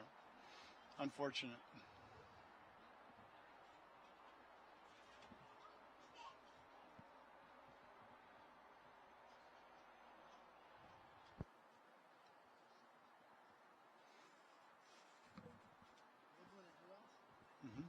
River. Well, stay tuned for our second game of our doubleheader between Woodland and River. And that'll be in the 2A series. Should be a good game between both of those. They're already warming up down below us here.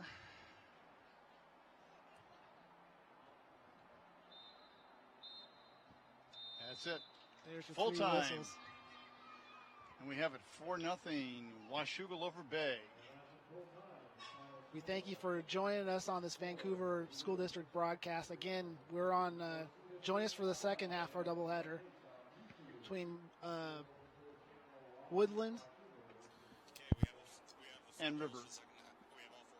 Woodland and River, and we're going to show you all 4 goals as Don and I will revisit the 4 goals scored by the Panthers here against Bay.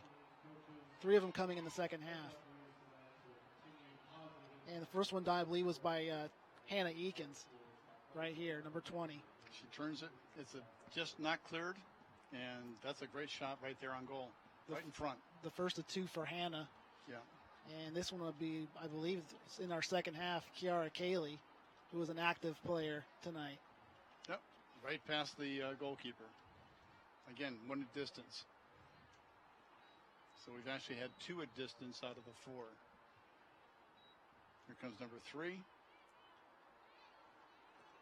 There's And the goalkeeper doesn't quite take care of it. And Cayley, right place at the right time. Yep, that definitely was an opportunistic point right there. She had a nose for the ball all night, and it turned to her favor right there. And this one, I believe, is by number 20 again. Yeah, he gets clear. The goalkeeper muffs it a little bit, clears it out. They did a nice job. And there you go. That was our last number one. 4. That was number 4's Bingo. goal. Okay. Nice job.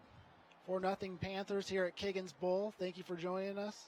Again, try us on the Vancouver School District YouTube channel for a later broadcast. And then later on, second game of the doubleheader on 328 Comcast. Thank you.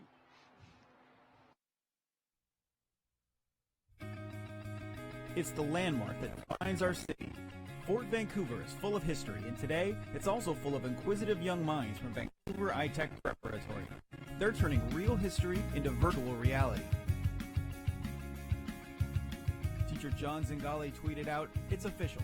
iTech Prep and Fort Vancouver are partnering to bring social studies and STEM together using VR."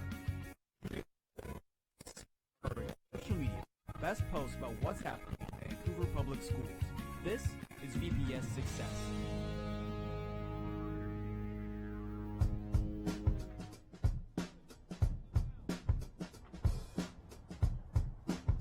Middle schools from iTech are on a working field trip. They're not just observing history, they're documenting it by taking 360-degree photos of every square inch of the fort. This is the final product, a virtual reality tour. It's the brainchild of Mr. Zingale. This project started a little bit over a year ago when I came across these 360 cameras, and I just figured out they're so cool. And as a social studies educator, I was like, okay, how can we use these?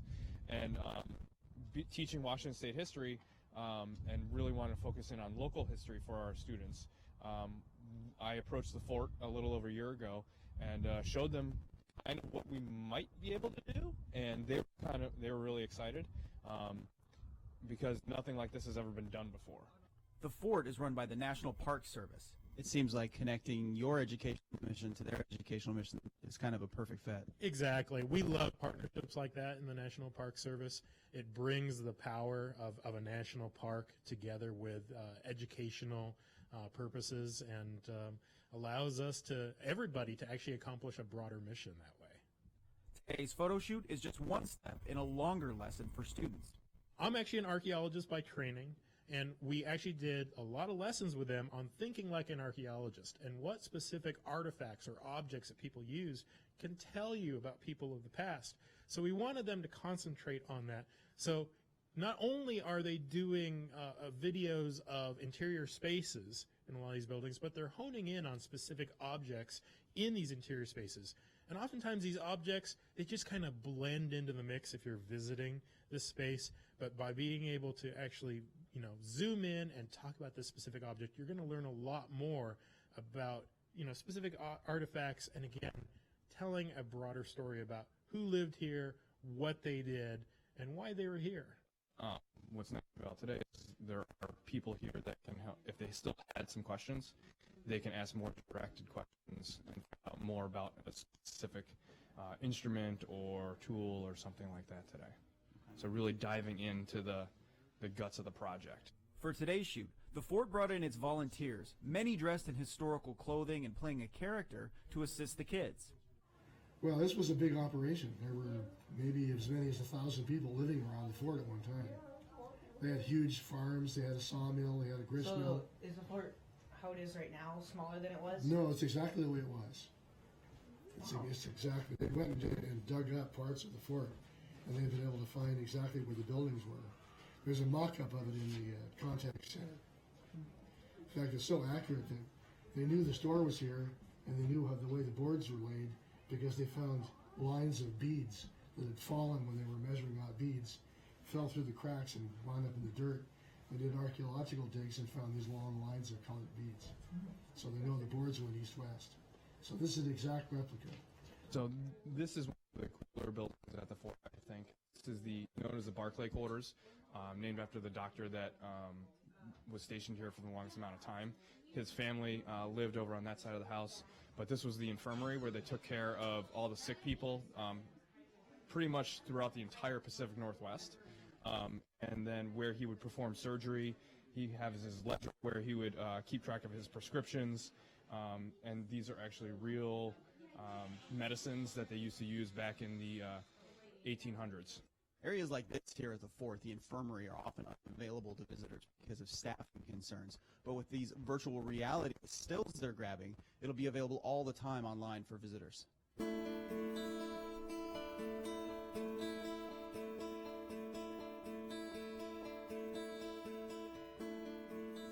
It may seem like it's just taking photos, but getting to this point was not easy.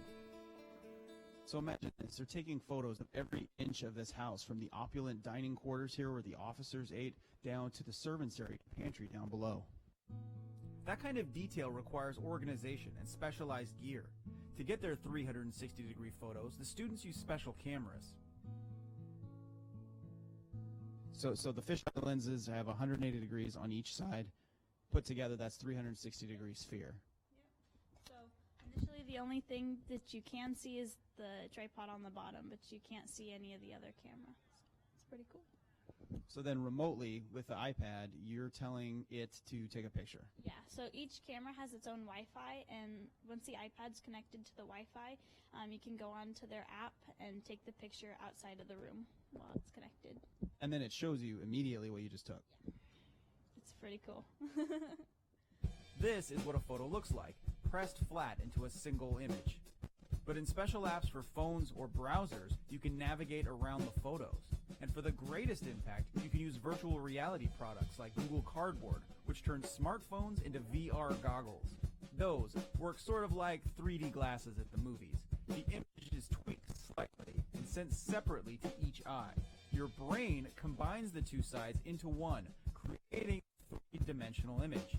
It's the same thing your eyes do with real life. With VR apps, you can look up, down, left, or right and see exactly what you'd see if you were really there.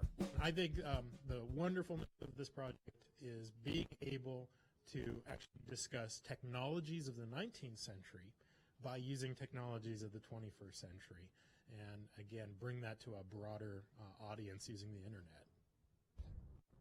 The main piece of this is obviously we want the students to learn about the fort and our local history and learn how the process of research goes.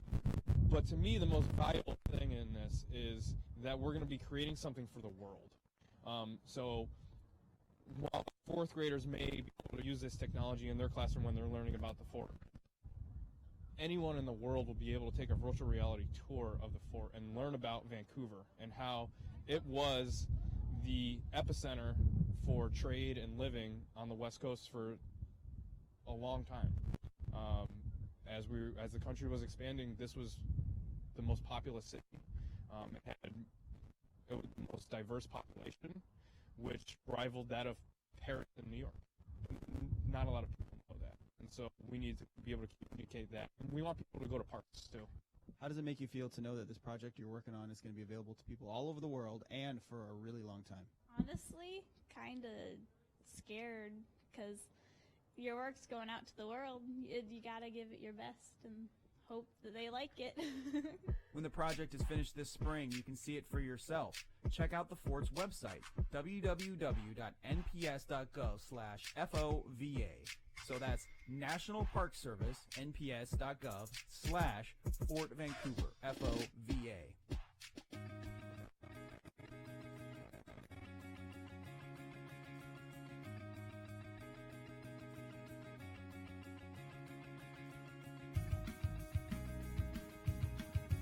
Here are some more great tweets about Vancouver Public Schools using the hashtag VPSSuccess. This one comes from teacher Luis Castro, and it's simply titled Bunny Hop.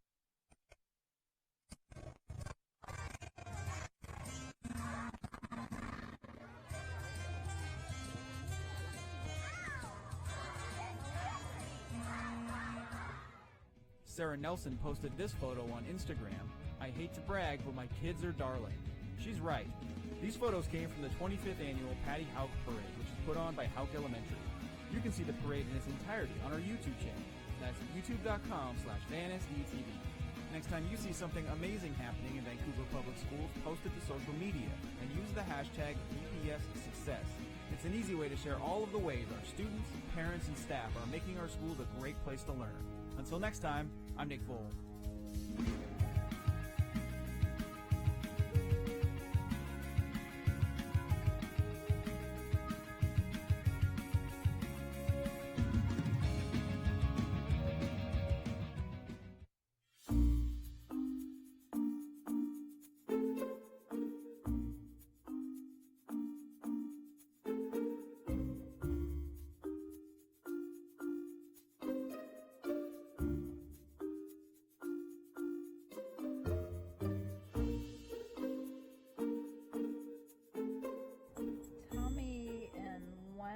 or more, how would you describe your school? Maybe kind of exciting. Exciting. Very exciting. It's social. Tell me what it means to be a student. Well, when you're a student, it's all about learning and developing your mind and growing in an academic way and socially. You know, that's a really good question. You come to school every day prepared and ready to learn, and you're excited to be at school. I think being a student is evolving. It's learning how to be a person. In the grand scheme of things, being a student is having that eagerness to learn about things and expand your knowledge. Why do you go to school? I go to school because I have to.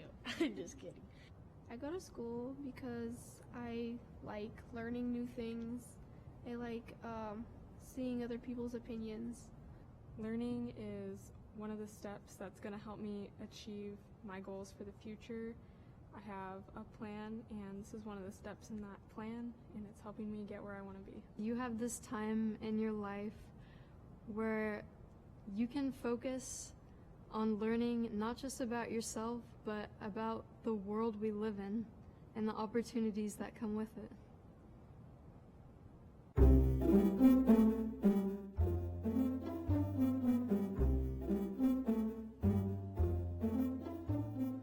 Describe your school. Diverse and fun. Compassionate. Very positive. Tell me what it means to you to work in a school. I feel like it's kind of a calling. I think I was born to do this. And as educators, we have the chance to be mentors, we are caregivers, we're advocates, and we never know what the small day-to-day interactions could do for a child's life.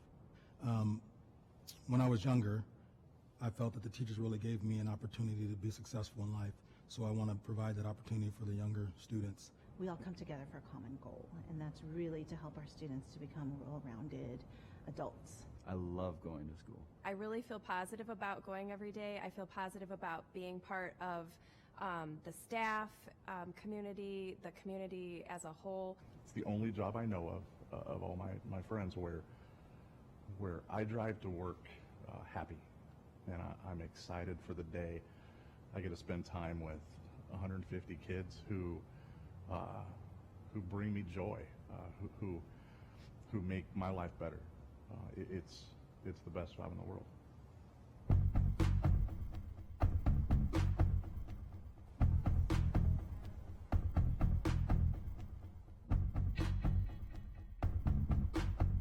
In one word, I would describe my school as innovative, very interesting.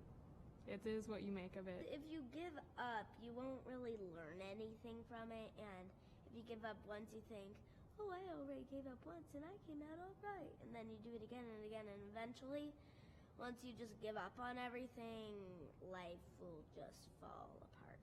The best way to help students to find success is really help them define that success is really a series of failures. sometimes it takes a lot more effort than sometimes I'm willing to put in, but I have to do that extra mile. I have to push a little bit harder, and then I can get what I want done. People say success is what makes you, but failure just as much. I would say it's 50-50. Like realizing, that I'm a strong person and I can do it, and not doubting myself. The feeling of doubt that I had before is kind of gone, and it's just a nice feeling. I did that difficult task that I thought I would never do, but actually accomplished it.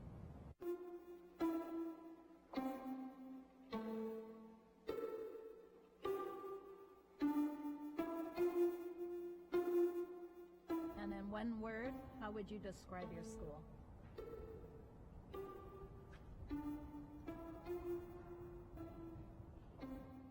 Community.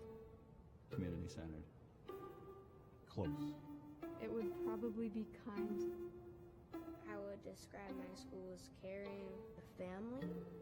It's important to treat people with respect and kindness because when you give them kindness, they're going to work hard so that they can give you kindness back. It's okay to be a little bit different, and it's good to be a little bit different.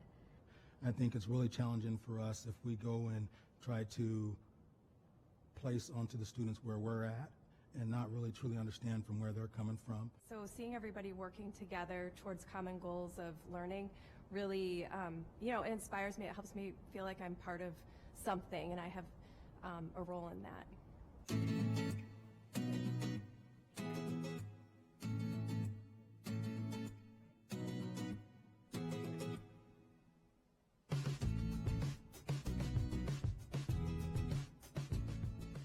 How would you describe your school? Collaborative. Filled with genuine people. Just everything positive is about my school. Where do you see yourself in the future? I see myself as a doctor. I want to be a basketball player. I would really love to be a professional singer. I see myself in the future going to college. I plan to study political science. Maybe one of my parents went to college. I want to be the first in my family to do that. I want to be an astronaut when I grow up. In the future, I would like to be a cardiologist. I see myself on a stage drumming for a lot of people so I can share my gifts with the world.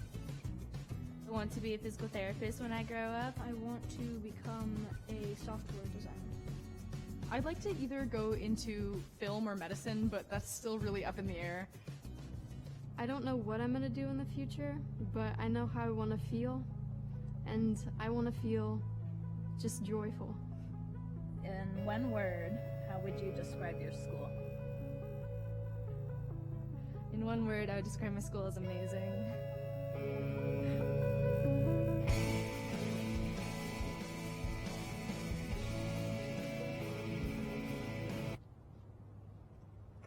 Did that answer everything? Okay.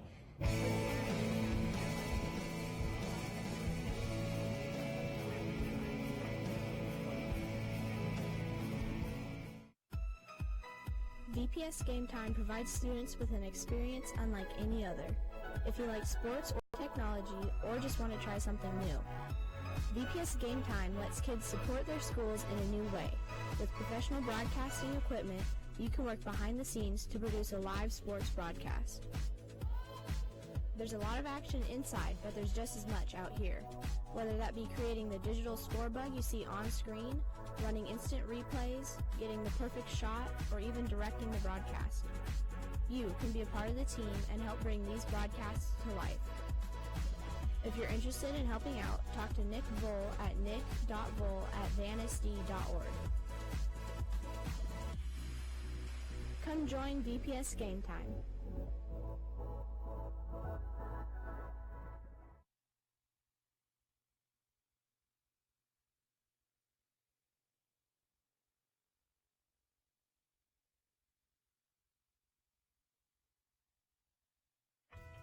A lot of things happened in 1971.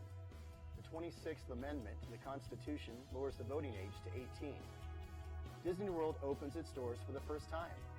Gas is just 40 cents per gallon.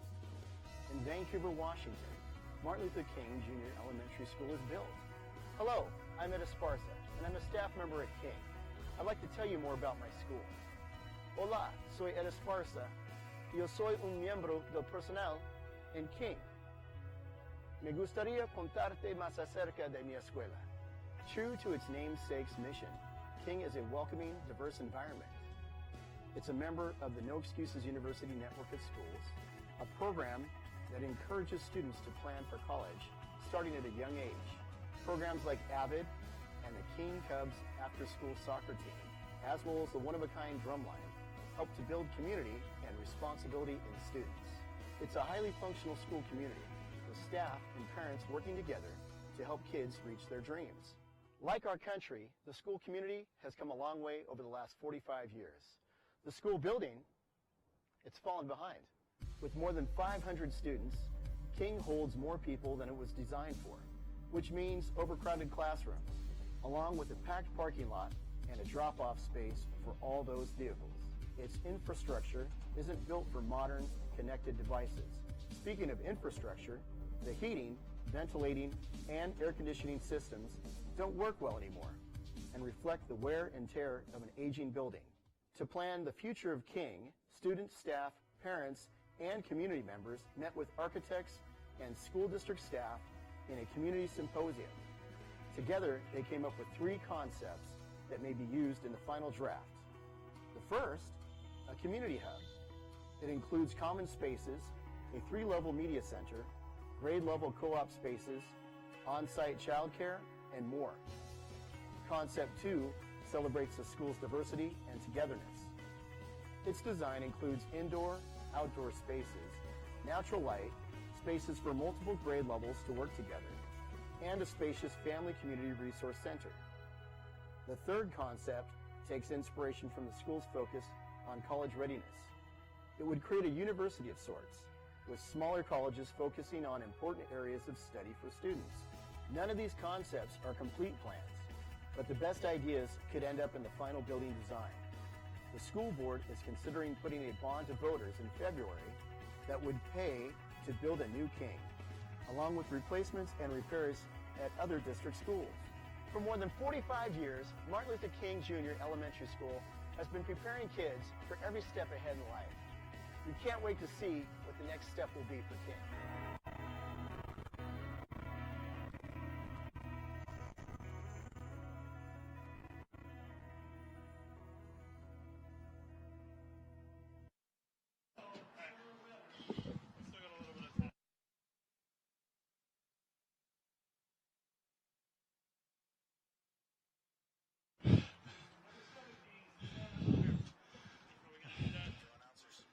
All right.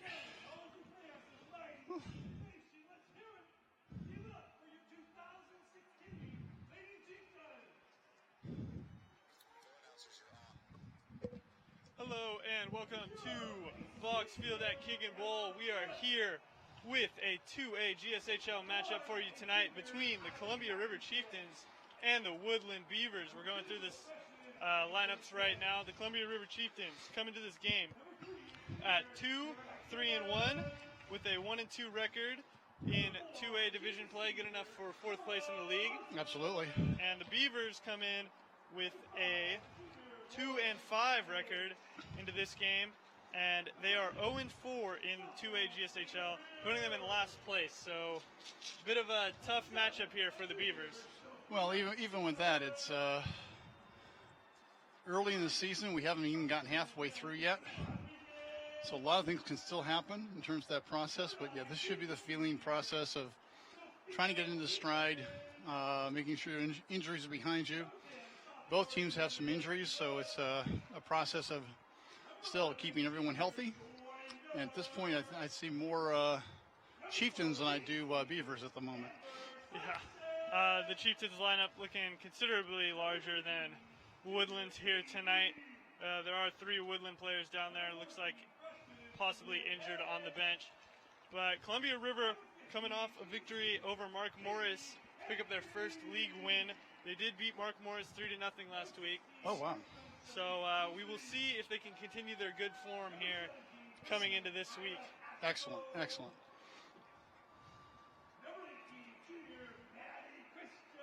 They're still going through the starting lineups here. Columbia River with a very large team. Trying to get through all the names rather than just the starting lineups. Well, and one thing that Finnegas also relayed to me earlier was that they have a lot of young players on the team and still a lot of learning to go through. So he's still trying to get them to develop the way they could be and the way they have been in the past. So, yeah, you and I have talked about the fact even a couple weeks ago when we did the Skyview River game, it was one of those pieces where, as a former graduate, yourself's like, wait a minute, he wasn't one of the coaches there. He wasn't. But he has come across in the process of coming into River and is really trying to reestablish them. Let's stop for a moment here. And we got the national anthem here, so we will take a pause for a second.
Oh, fantastic.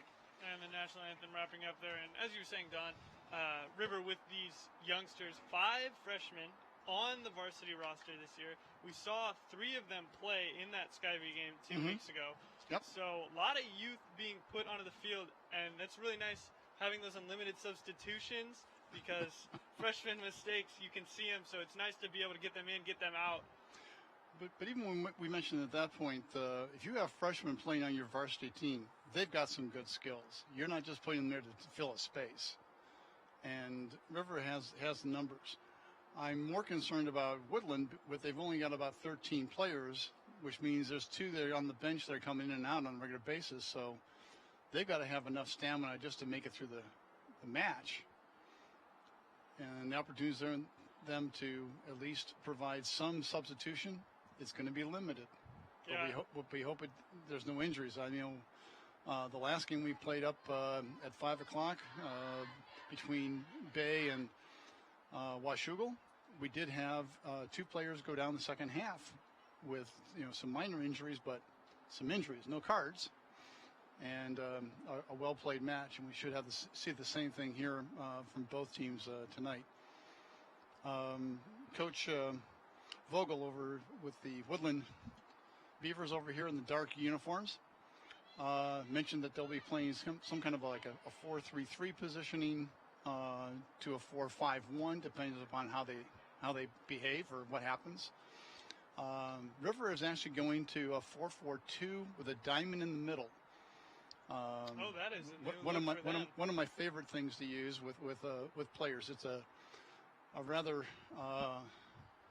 high intellect requirement because you have to think about where you are in space and how to make sure your diamond is always in that location so you can play the ball through it and into more attacking positions. Yeah. So not a look that we see for River usually. We're no, used to seeing that it's a new 4-3-3. one. And so it was interesting when Finnegas said he was going to use it. I said, oh, good for you. And Ellie Walker gets us started here tonight. We already see an errant pass. That's not going to go there. Oh, over the touchline. Sarah Givens couldn't keep it in, and so already a mental mistake here from River in a formation that requires so much mental fortitude.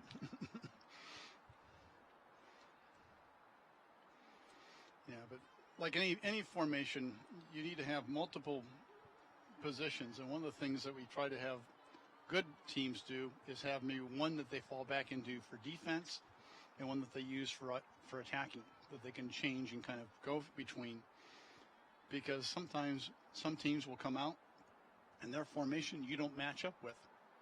So if you look at your backs, okay, you have four in the back on each team.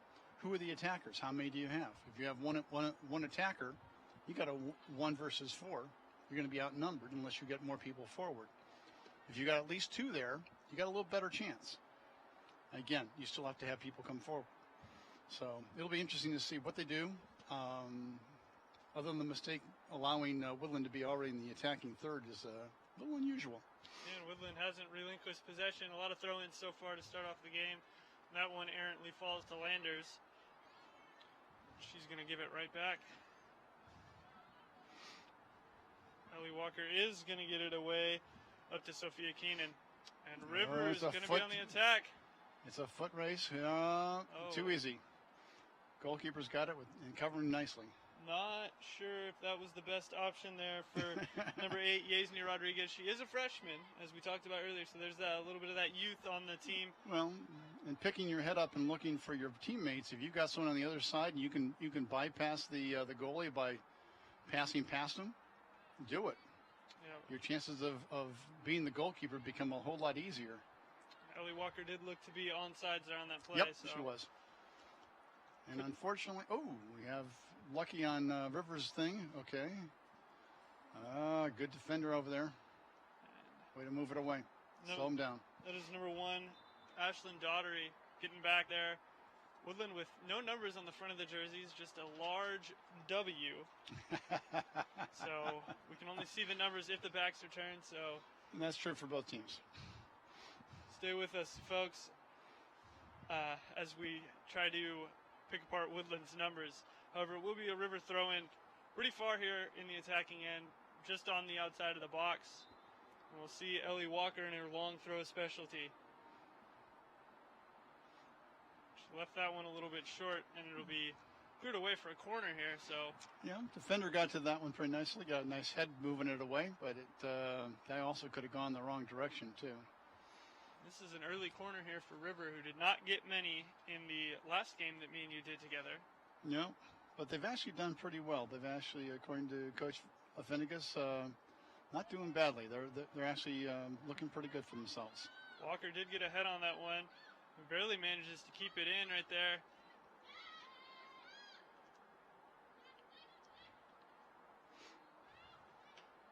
Ooh.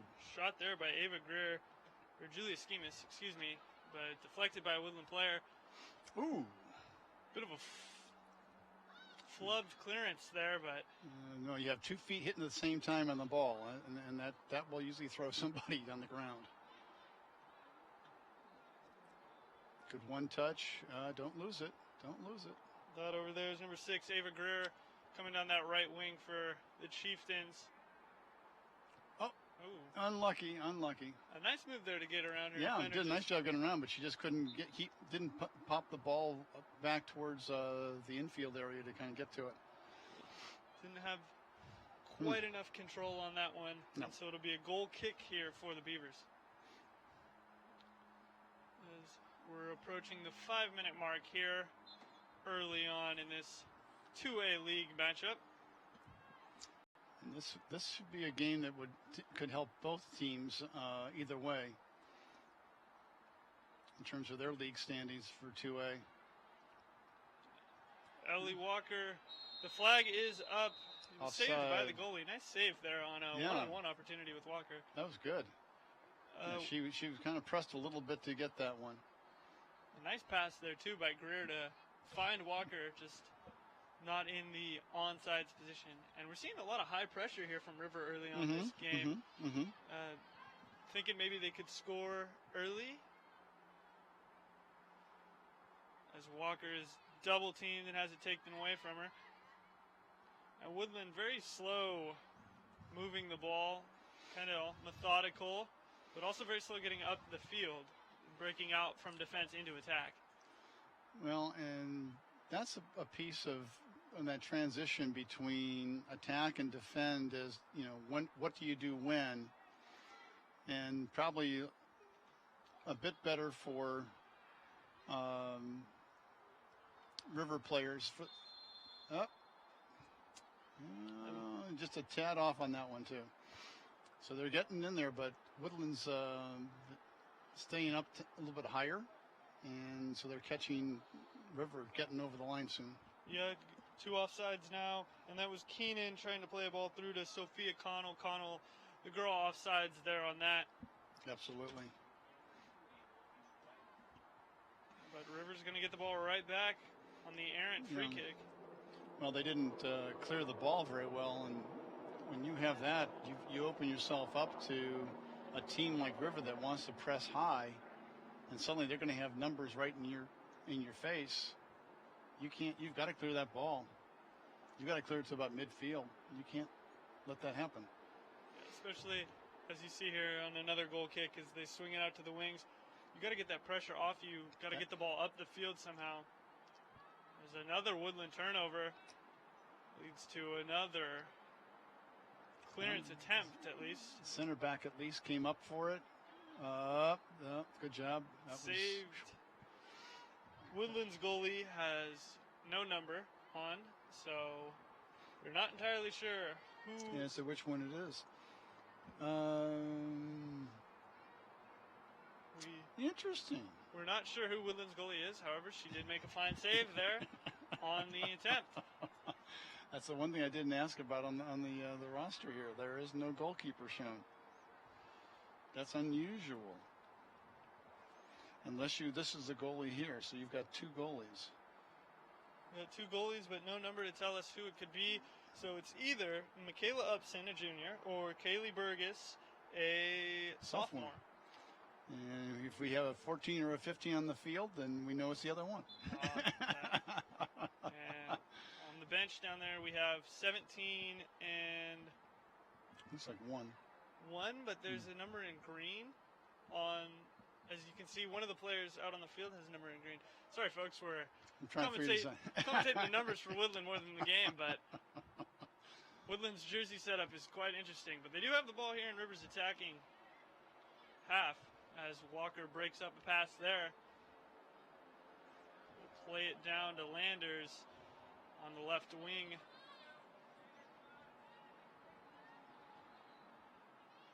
Headed out of bounds there by center back for Woodland. Nice clearance there. Get the ball back on the other side of midfield. The one thing I did like about what Woodland did, they started from the goalkeeper out to the fullback outside the box, and they worked it out from there. And we usually try to teach teams to actually work it out from the back, because usually if there's some possession, there's a good chance you can control the ball down into the other team's half and play forward into more attacking opportunities. Here we go. Up, out of bounds. Will be Rivers' ball, though. They're going to say it took a deflection off a Woodland player.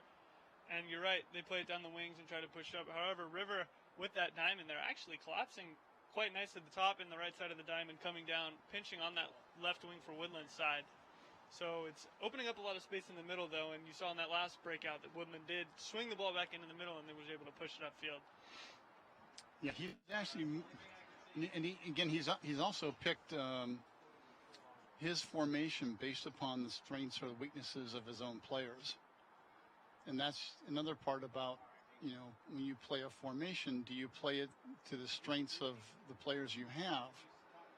And that allows the players to actually be more free and to actually be more effective in their skills. And that makes a lot of sense. But we got an opening here for Woodland. Oh, poor touch. The ball is given away. Oh, taken right back. Number 5, Christina Troyer, the lone striker for this Beavers offense. Got lucky the goalkeeper actually could get that one. That was not a good idea. A bit of a deflection there. Yeah. Poor clearance as well. Well, that was the one that bounced back. If it had gone over the keeper's head or rolled in, it would have been a score for Woodland just by a mental error on Rivers' part. We've seen a few mental lapses so far for River tonight. Well, and it might be just getting their legs under them. I mean, they've only been playing for a little over 2.5 minutes. So it's still kind of, what is Woodland doing? How do we actually figure out what to do with them? What's the puzzle? And how do we actually figure out we're going to go forward? A little heavy on the touch, gave it away. Seeing some nice defending here from both teams so far. We are, but we're also seeing the ball. Oh, that's when the goalkeeper, just barely got that one. Jeez. Good job there, Woodland goalie. Whoever you are. Number 14 or number 50. Oh, number 14 is in midfield. Okay, yes. so we can say with faith that the goalie for Woodland is Kylie Burgess. All right. By elimination. By the process of elimination. To our listeners, we're just having fun.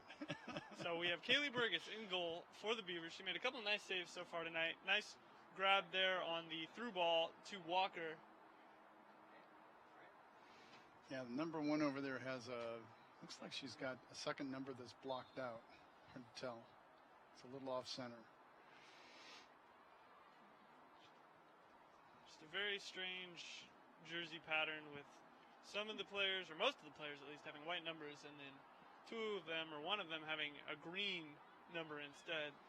Maybe a JV jersey or something like that, as Woodland's going to turn it over here. Yep. That was a little bit too strong on the pass, and unfortunate. We're going to see a first substitution here for River. It's going to be number 7, Sophia Schemas, taking off Ava Greer, and another one as well. We're going to have Julie Cash, a freshman here, taking off Katie Lee. So 2 freshmen in now for the Chieftains.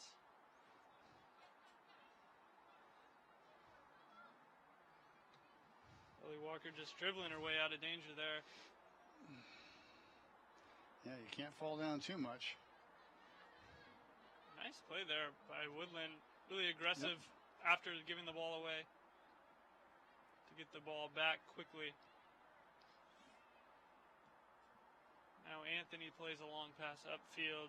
Nice job on that. Unfortunately, she let it bounce away from her too fast.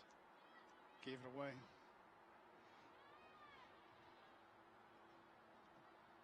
Now Woodland, some nice passing up the field here. But however, we played back to the goalie after the ball was kind of bounced around, pinballed a little bit. And it'll go back into River's hands. Looks like they're going with a different goalie tonight, maybe? Normally play Emma Fisk back there in the goalie role. Either a number change or they've gone with Kylie Yukimchik in goal tonight. So okay, say that 3 times fast. She's doing a good job.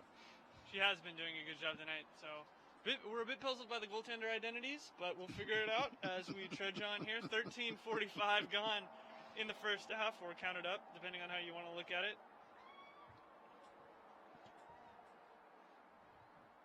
River has some options here in the box. However, Walker with a nice bit of touch there. River clumped up around the box. No one really to pass the ball to here for Schemas. Oh, nice one to the top of the box. Oh, my goodness. That was a very nice pass. Schemas found Keenan right there on the edge of the box. And the long shot there sails just a bit wide. The goalie looked like she had it under control. Well, yeah, I wasn't quite sure. I'm going from my ankle. It's like, that could have gone in the corner, upper corner, and you had picked off the side netting on the outside. But, yeah, that was a lucky long-distance shot that, those sometimes can get over the goalkeepers, and they're not exactly the most fun things to... It would have been a beautiful strike had it gone in. Oh, it would have. Oh, and a nice bit of one-touch play there. Number 14, Julia Cash, the freshman. Okay, there's a pass that went to the wrong person. Neither team really showing stable possession of the ball so far this game. However, River has had more of the ball than Woodland, but not by much. There's another Woodland turnover there. Nice bit of play, nice bit of skill there by Sarah Givens. It's a nice one. Tip it over. Good. Go. And there goes Schemas down the They're all on wing. line. They're all on side. Nice cross. Ooh, but right to the goalkeeper. Ellie Walker giving Schemas a thumbs up there for the effort. Just a little bit too close to the goalie.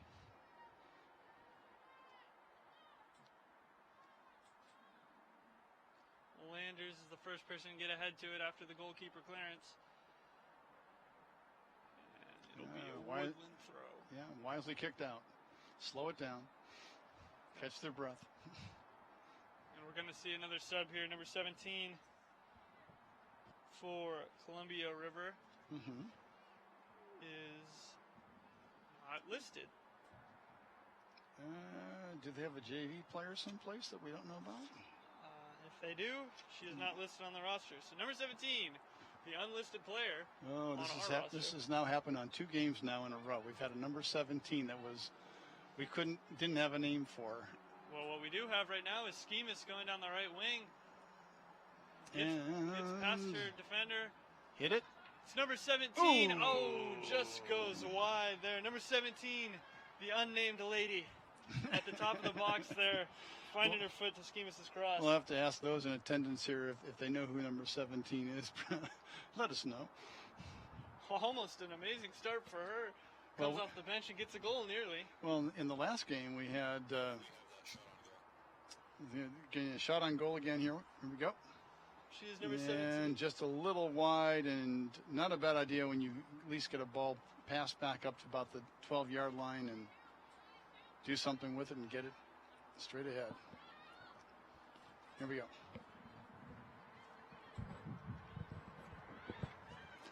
So River back on the ball here after that nice shot. We saw she just wraps her foot around it a little bit too much, gets too much curl going sideways. A little bit. And the more we, watch, let's see what happens. I mean, Woodland's doing a good job. They've got lower numbers, less players to work with than River. They have played nice, but forcing their way through. Walker and Schemas can't combine for anything, and that ball is picked up by Kaylee Burgess. Well, defenders for Woodland have done a nice job of getting back and at least making it hard for the forwards to get a shot on goal. So for that, I think they've done a nice job defensively. They just have to keep their shape. River, they need to continue to use that diamond to help move the ball quickly and get it up there and move themselves forward. That diamond's got to be in position to help both forwards. And right now, it's kind of like off in the corner. We have you can see a bit of a diamond taking shape up there over near that right sideline. And River's strikers kind of looking to do it on their own right now a little bit, and rather than interplay that they need to break down this Woodland defense. That's right. We're seeing a little bit of a diamond even in the defenders, because I'm watching one of the number 8 for River, which is actually in that defensive midfield of the bottom of the diamond, playing almost at the top of the defenders. So it makes it almost like a diamond in the back. You've got 4 right now, 2 center backs, 2 full backs. There's your defensive midfielder right down here in the middle, number 9, I think it is. That's Sophia Keenan there, the defensive midfielder. And then you've got 17 and 21 playing both wings, and you've got 14 playing the attacking midfield position. So you've got inside wings that will play on the inside for a reason. So the fullbacks can actually go up the wings and attack from those positions. So that's why you're seeing a couple of, like one fullback will go up, the other one will stay back and hold. You always have 3 in the back. They're always going to be back there. And River now kind of trying to stretch the Woodland defense. A couple of long passes attempted there on that last possession. Woodland's going to make a substitution, bring on number 14, Michaela Upson. We thought she was playing goalie earlier. And she is most certainly playing midfield this game.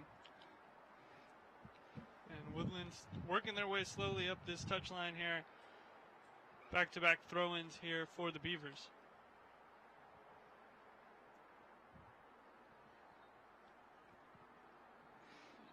Unfortunate. That one there will go the other way, and it'll be the Chieftains now with possession of the ball. Slow developing game here so far as we're 20 minutes into the first half.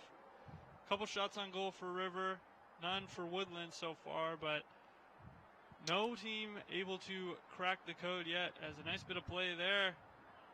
Finds Ellie Walker at the top of the box. Walker can't take it down. See Attempted through ball there from number 21, Sophia Connell, another freshman on this Chieftains team. Finds her way into the lineup week in, week out.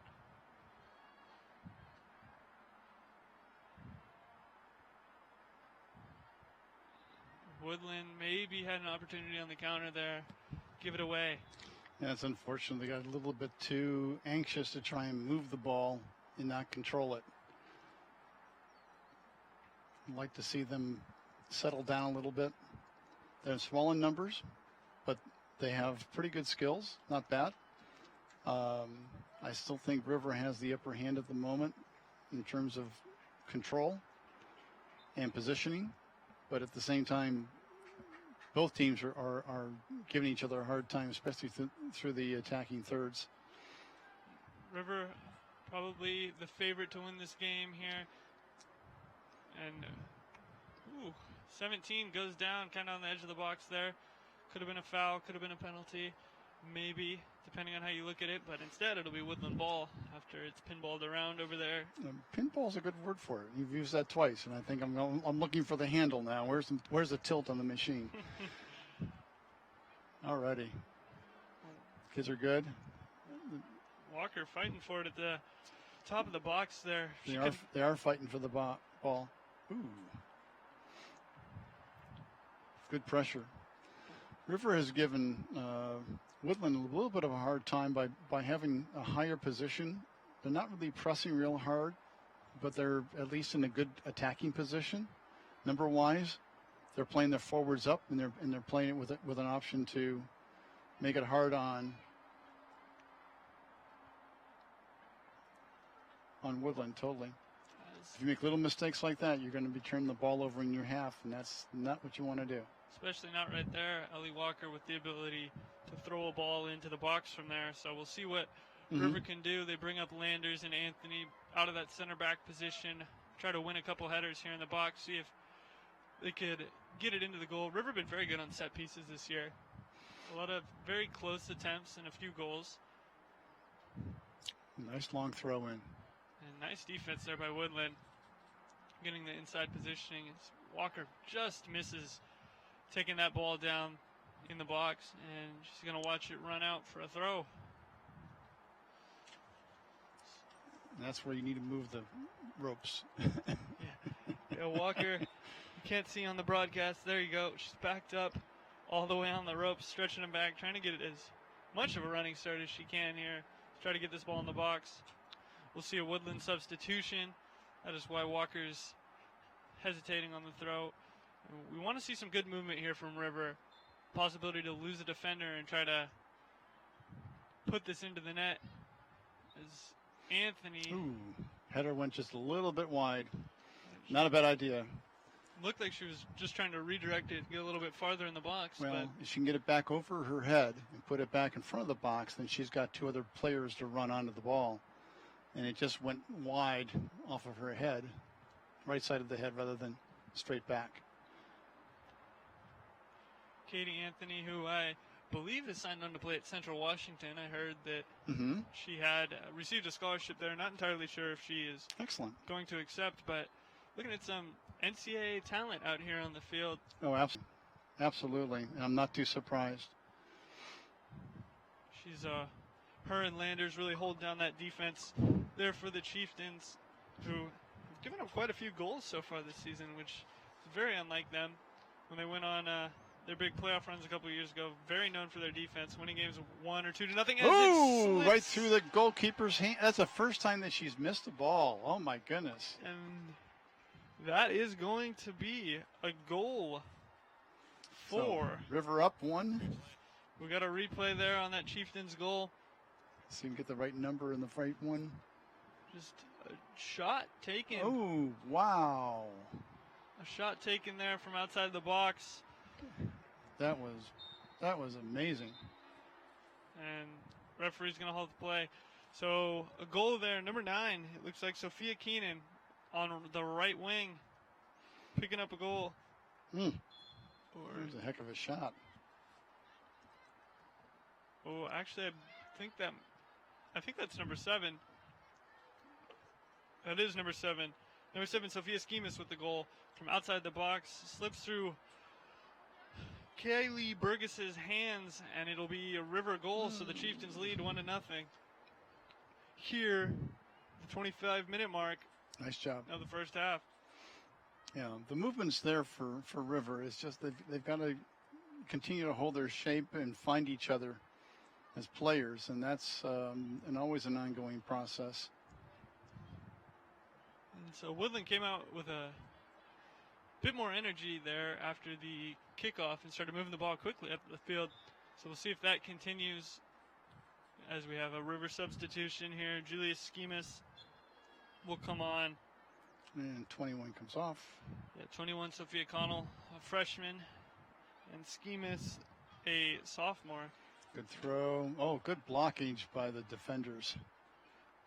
Uh-oh. And that's not a no-no. That's a no-no. Berghaus again, a little bit sloppy with the hands there, and nearly leads to a second River goal. A little sloppy. She let it go through her legs and thought she had it. And that's happened to other goalkeepers every so often. It's really embarrassing. So the faster she can forget about it, the better off she's going to be. Woodland's got the ball up here in a pretty decent area to do something. They have a few numbers, not as many as the Chieftains have in defense, though. Oh, a nice fake shot there, but scuffs the shot. Maybe took a bobble there on her. We are playing on turf, so the likelihood of that not entirely possible, or not impossible. Not impossible, but you do have more consistency in terms of the bounce on artificial turf than you do on grass. You'll get more of an unusual movement to the ball, and you learn to kind of balance to it. Oh, good pressure by River to make it go out and take possession on the ball. The shot there was for Woodland. Was attempted by Kristana Toyer, a senior, and the lone striker for the Beavers tonight, as I mentioned earlier in the broadcast. So she's kind of the offensive captain, as you would say, for the Beavers. So it's a bit upsetting when you see her scuff a shot like that.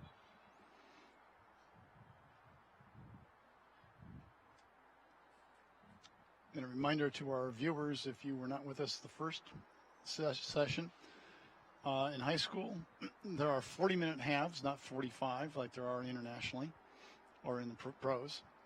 And it's a developmental reason for that, for most high schools, and why they use that.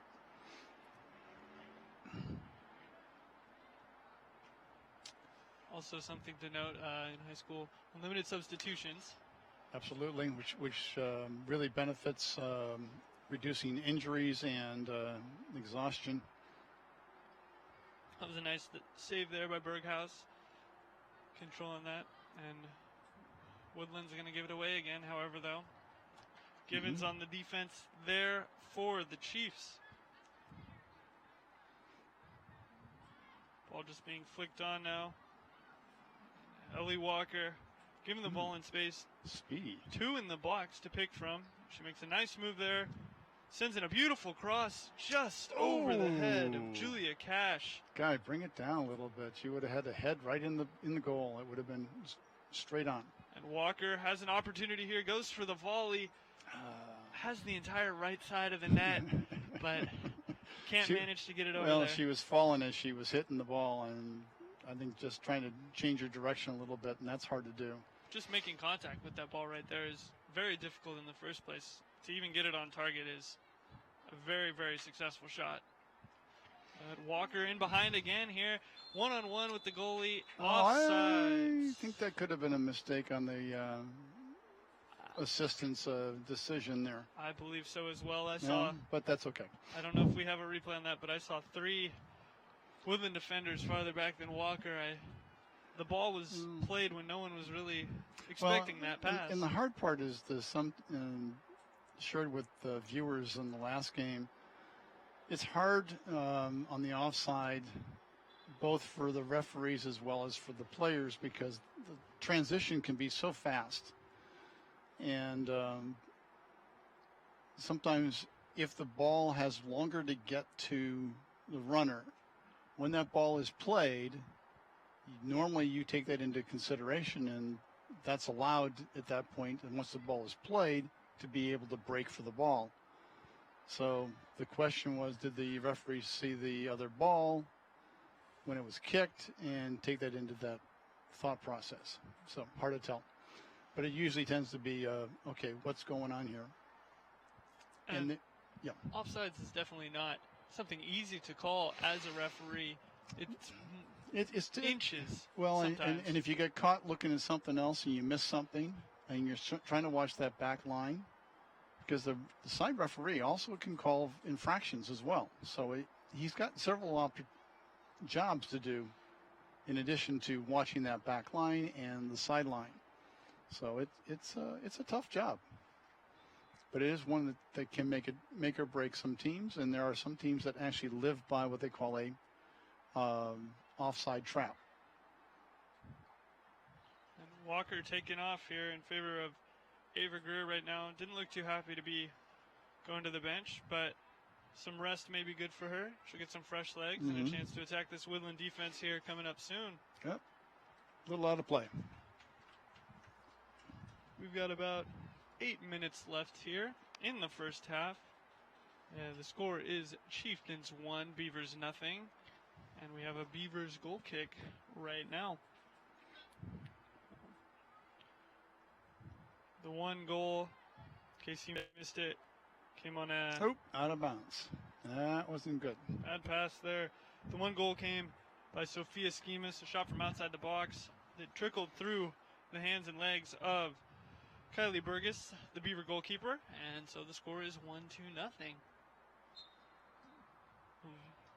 River applying a lot of pressure here so far in this first half. River's goalkeeper looks a little bit on the board side. And on the other end, the ball goes out. Goal kick. Yeah, not much offense going so far. We're going for a corner kick. They are going to give the corner kick to River. The deflection. All right, so oh, wow. We're going to say it took a deflection, or the assistant referee is going to say it took a deflection. So it'll be number 13, Katie Lee, lining up the corner kick here for River, their second of the game so far.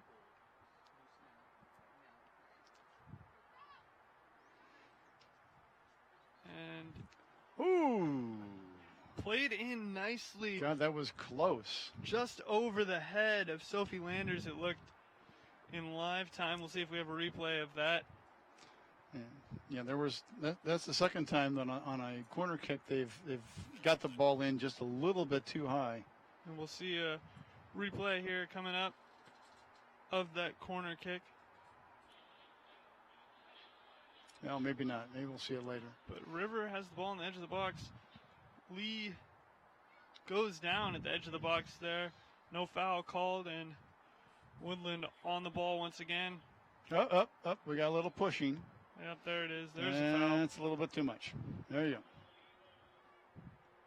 Woodland takes it quickly. They got a lot of space here down this right side, but they don't have the numbers down the right side to make it effective as Givens takes it away for the Chieftains.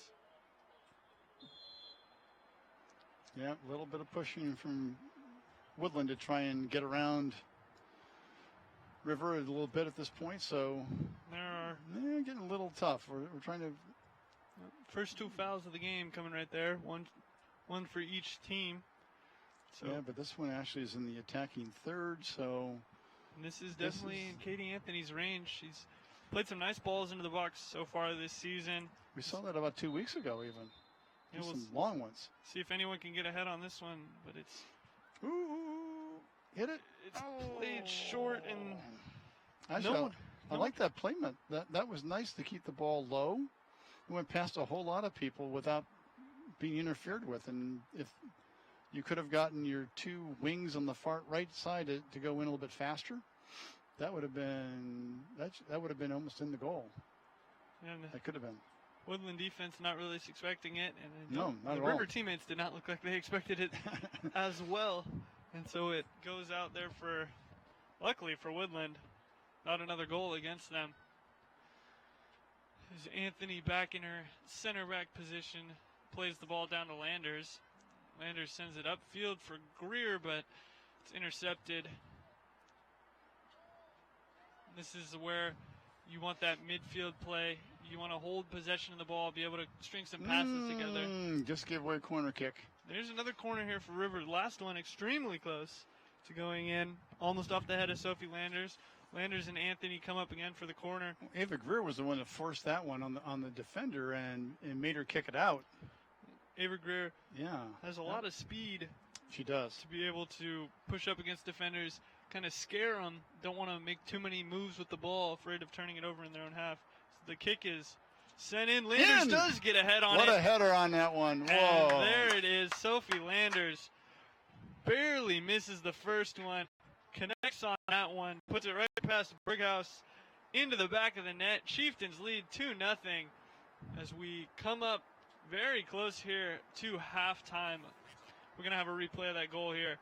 Don, talk me through it. Well, that one was the right height. It came in at the right spot in the back of the box. She's right there, heads it right in, no problem. Landers does a real nice job there of getting the neck muscles into it, turning her head from left to right as she's looking at the corner kick to get the power behind it to blow it past the goalie. Very nice shot. Very nice service there by Katie Lee as well. Puts it right on the edge of the 6-yard box. So River, after a bit of a suspect first goal, comes back with a very strong goal right there, and they lead 2-0. Absolutely. They have been dominating the offensive half of the field so far, so we will see if they continue the attack going on here as we get close to halftime. Nice move there by Sophia Keenan, and another nice move there. The ball a little far on the pass, and that got him just to put Woodland in a good spot. Good break. Goalkeeper. Oh, and we have a tying score. Not tying yet, but that is Christina Close. Troyer. Up. She outplays Landers at midfield. She does indeed. And then uses that pace to beat everyone else to the goalie. Knows exactly what to do with the ball. We're going to have a replay here. And she just runs like crazy. I mean, she works at it. Goalkeeper came out too late to really kind of block her out and took the advantage away from her right away. That was nicely done. So 2-1, River over Woodland, but Woodland coming back strong on that one. Yeah. Nicely done. Troyer there realizing she's about to get double teamed, so she just knocks it in front of herself. No one can take it off you if you don't have it. And just That's true. Outruns everyone, knows exactly where to place the ball, keeps it on the ground. Much harder for the goalie to go down and get that ball than it is for her to stay on her feet or try to dive for it. Well put. Well put. So we'll see what the River response is as we see Woodland is definitely not giving up. He did a nice job with that. Was tenacious.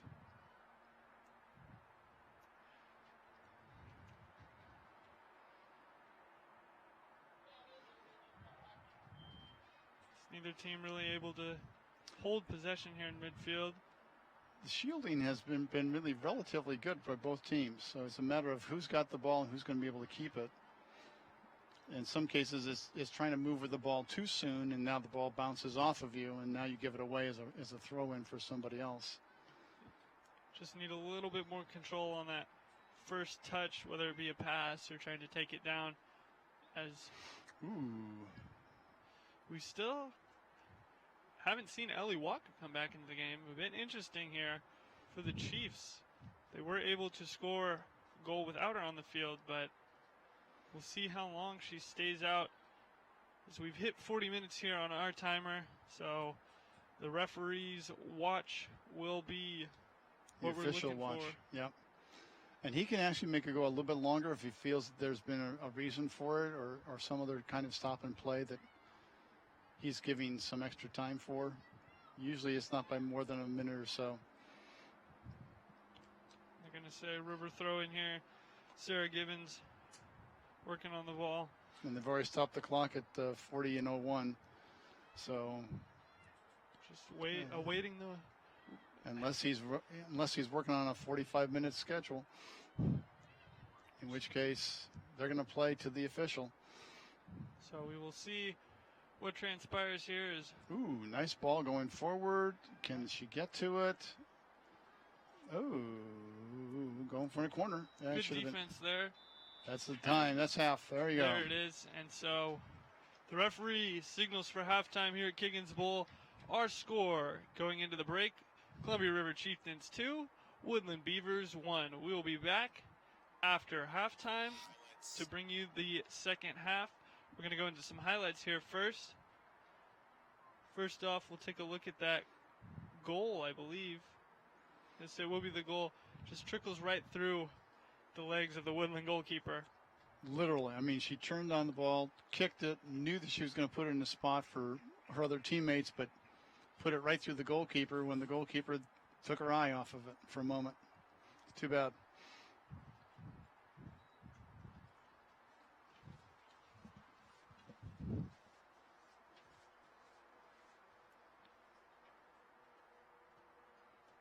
It seems it's our only highlight we have. No, you got a few more here. We're going to repeat it. That's the restart for the kick. If you missed the restart, that's a restart. All right, folks, hang with us here as we're awaiting.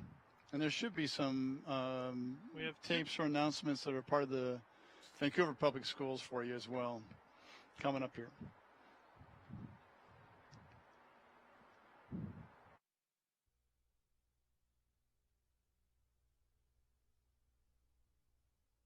(1973) and the world is a different place. U.S. troops withdraw from Vietnam, ending the war. Richard Nixon announces to a shocked nation, "I am not a crook." And in Vancouver, Washington, the current Peter S. Ogden Elementary School is built. It was a replacement for the first Ogden, which was blown apart in the tornado of 1972. That building dated back to 1955. More than 40 years later, the school is going strong. Hi, I'm April Whipple, the principal at Peter S. Ogden, and I would like to tell you more about our school. It's an incredibly diverse place with more than 15 languages spoken in its families' homes. Ogden helps lead the way in positive behavior interventions and supports, which reduces bullying and creates a positive atmosphere for students. Our school has a number of partnerships that bring in community members to help families and our children. It's a modern approach to education in a building that's not quite so current. Ogden was built to hold 437 students, but a population boom in Vancouver has pushed enrollment to more than 500. 4 sections of 4th graders are housed in portables away from the school building. The small cafeteria means that lunch takes 2 hours so that each student has a chance to eat. The roof has been refurbished, but leaks continue to pop up and drip through. Some students must walk through another classroom to get to their own. Imagine this, more than 50 women work in the building along with a number of volunteers, and they share just 2 restrooms. To make ends meet, our school has turned its shower rooms into storage areas, but fixes like that are temporary. At our community symposium, students, parents, staff, and community members shared their vision for a new building. With their guidance, Vancouver Public Schools is in the planning stages for the next phase of Peter S. Ogden Elementary School. We came up with 3 core concepts. Number 1, a community-oriented school with centralized spaces and smaller neighborhoods, plus space for the community to gather. Concept 2, a green, sustainable school with a focus on the outdoors and the environment. Concept 3, the stream, which takes inspiration from water and encourages the flow of people and spaces. All of these ideas are just that, ideas. Elements from these concepts will end up in the final design. When we have our new school building, it will be a vibrant place for students to learn, with room for community growth and amenities for modern technology. A school is never just a building. It's the teachers, staff, and most importantly, the children in its classrooms. So whatever shape it takes, the new Peter S. Ogden Elementary School will reflect the community that surrounds it and the wonderful community within.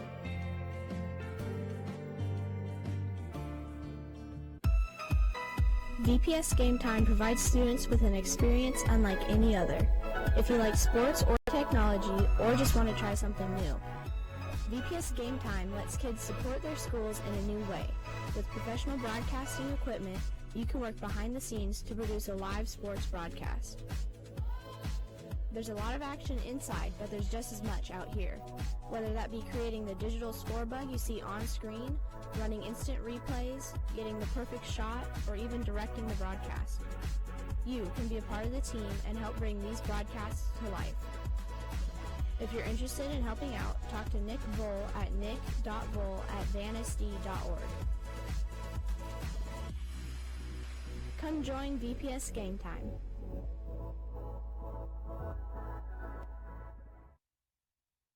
If you want an academically challenging, internationally themed curriculum, and you have excellent study and time management skills, the International Baccalaureate Magnet would be a great fit for you. IB courses are offered for both your required and elective credits. As a freshman and sophomore, you'll take pre-baccalaureate classes which prepare you for the IB program your junior and senior year. You can earn an IB diploma if you successfully complete 5 IB classes in English, world language, history, science, mathematics, and 1 elective IB course. Plus, you'll need to complete the IB core requirements consisting of a theory of knowledge class, an extended essay, and the creativity, action, and service hours. Or you can choose to take individual IB courses if you just like to seek academic rigor in a specific area of interest. You'll have the option to earn college credit while you're in high school and leave with an internationally recognized diploma.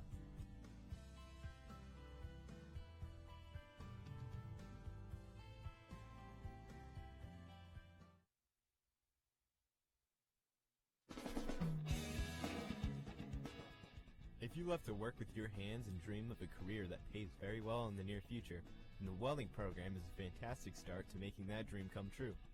Students in the welding program learn the necessary technical knowledge and skills to complete projects for the school and community. Safe work habits and the proper use of materials are stressed as students learn the application of tools, machines, and welding basics.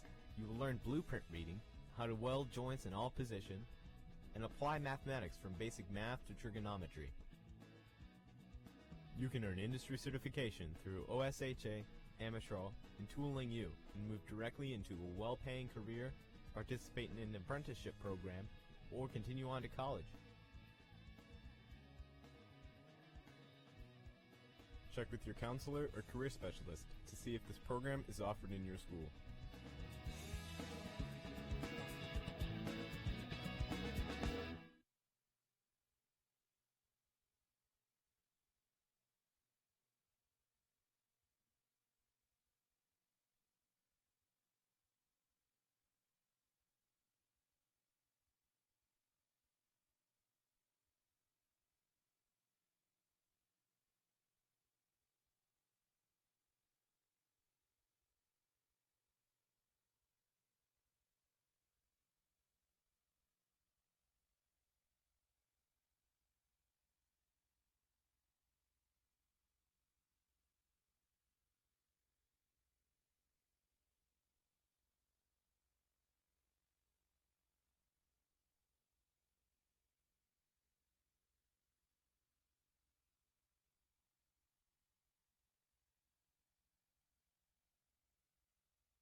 announcers.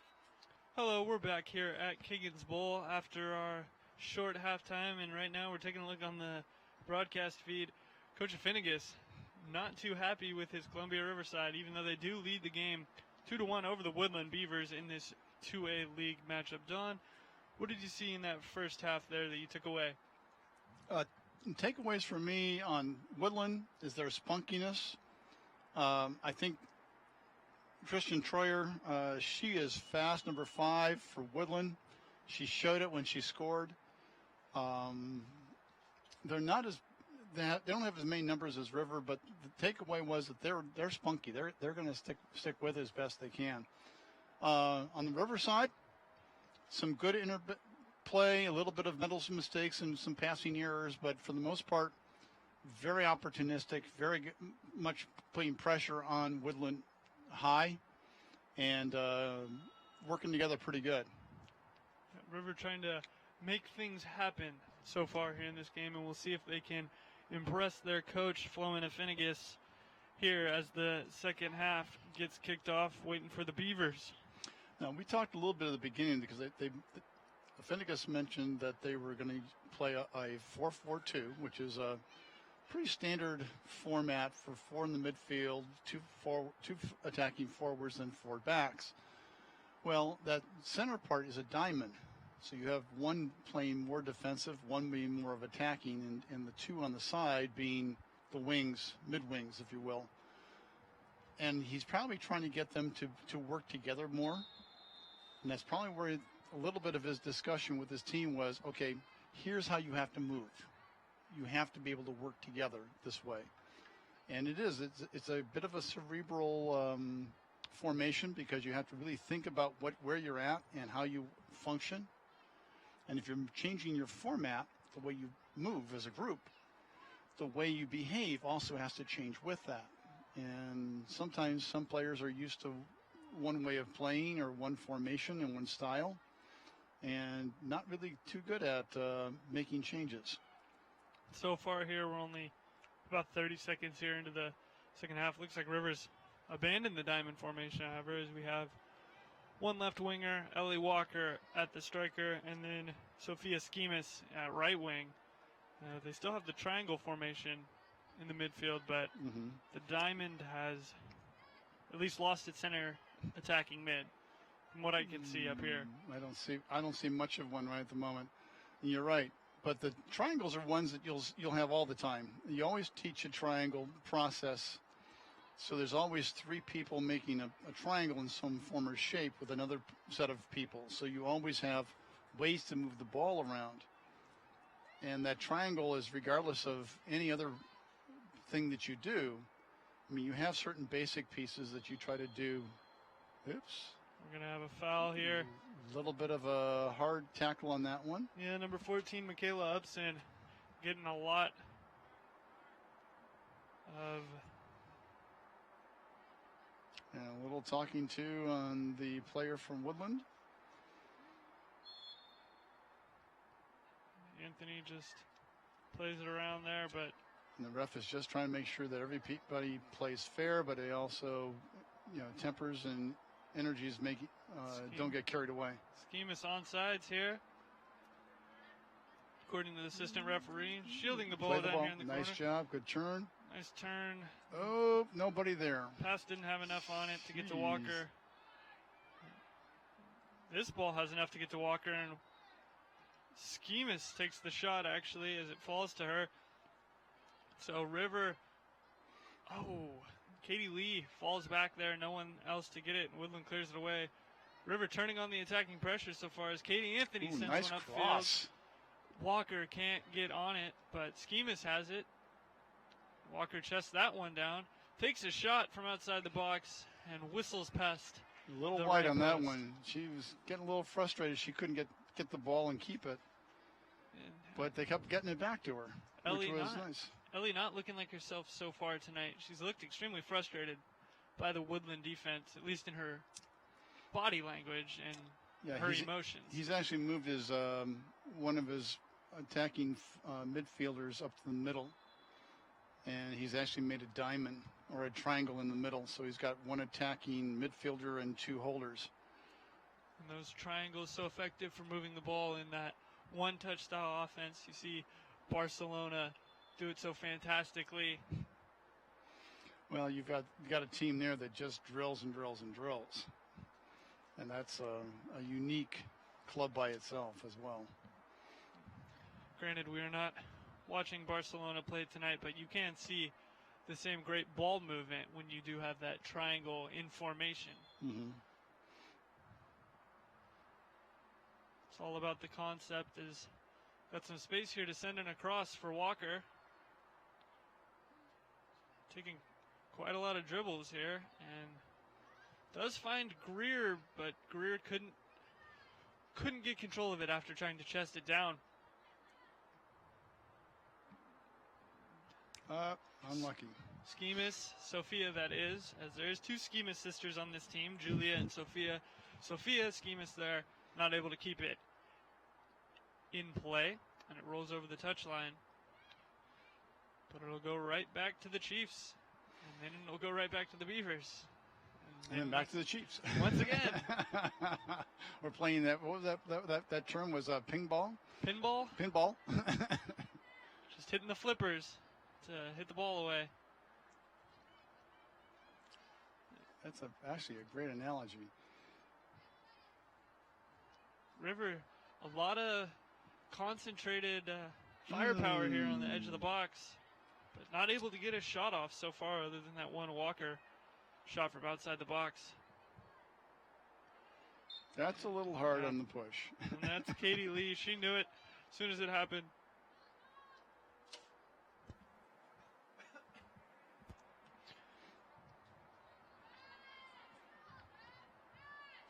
So Woodland will attempt to bring it up the left wing, but it'll be stopped by Schemas. And good down Schemas the line. makes a nice run there, playing the 1-2 with Walker. Sends the cross in. Ooh. Dropped by the goalie, Walker. Nearly poaches a goal there. Oh my goodness gracious. That was close. That was very close. And that is not the first time tonight that we have seen Burgess be a little bit shaky with the handle.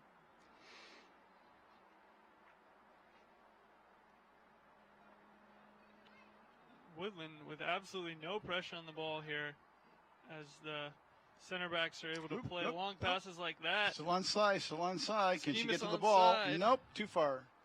Oh, watch out for the rope. Schemas not able to keep the ball from going out for a goal kick there. But the idea of at least getting the ball down into space for her to run onto, very good. Beautiful pass there by Katie She Anthony. was a little close to being on the offside position, so I was looking for the flag to go up on that one because she was kind of pushing the edge a little bit. Yeah, Katie Anthony plays a nice pass from her center back position. And that's what happens when you don't get that pressure up the field on the ball.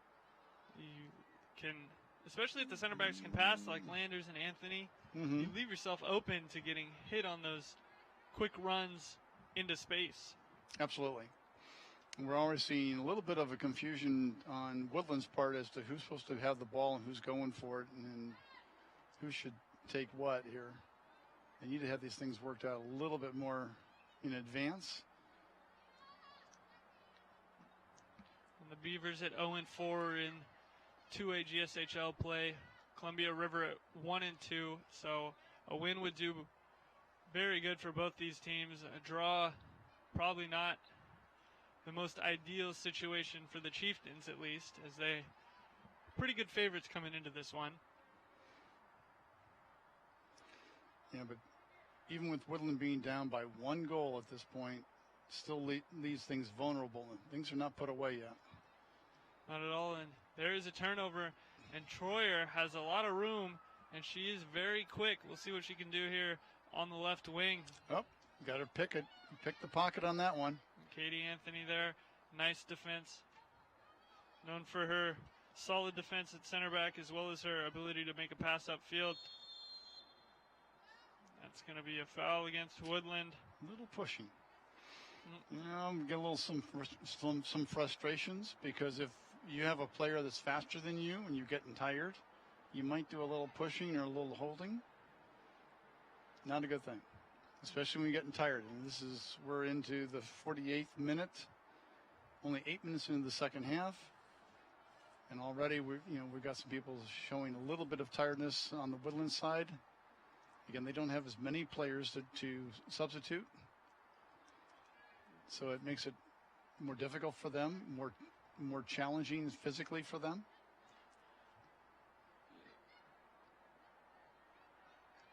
It's number 4, Hannah Larson, working on the ball for the Chiefs. Will be kept in there. Good job there by Shalise Easley, who we haven't seen much of. We didn't see much of, I should say, in that diamond formation. As she normally plays right wing, diamond formation didn't lend too much to her with the 2-striker up top. It's a tougher position, and I know I think in the women's game still, in a lot of clubs, boys and girls, the 4-3-3 is the preferred formation to teach, but when you get to other formations, you do have to make some mental changes, and we know people generally don't like change. So it's hard. It's something that if it's not working and the formation's not there, that's why he's pulled it back to more of a 4-3-3. Interesting though, because they did pick up 2 goals, or they were able to pick up 2 goals. Yeah. And the goalkeeper doesn't come out here, and this could be too much curve on that puppy, and he went just past the far post. That was actually a nice run there. Could have been Shalise Easley. Gets too much curve, which you normally don't think is a bad thing, but... Well, even if she puts it there, she's hoping that one of her other teammates will run in from the backside and pop it in, but there's nobody there, and it goes wide. So, as much as it's a shot towards goal, it's not really on the goal. And that's what's necessary more than anything else. And so often do you see that shot there from the right side going back across to the left with that nice spin, just hit right in off the post. They're not able to do it. Good step over. Good one. Oh, nice play behind. Good job there by Greer. Playing it wide again. Play it in. Play it in. Ooh. Shot taken there. Oh my goodness. Goes wide. They're going to say it took a deflection, however. Mm-hmm. I don't believe anyone on River thought that took a deflection, but... Yeah, I don't think anybody on Woodland thought it took a deflection either, but it did. The one person whose opinion matters, the referee, thought it took a deflection, so we're going to have a River corner. Yep. And River did score off a corner in the first half. This will be their 4th of the game.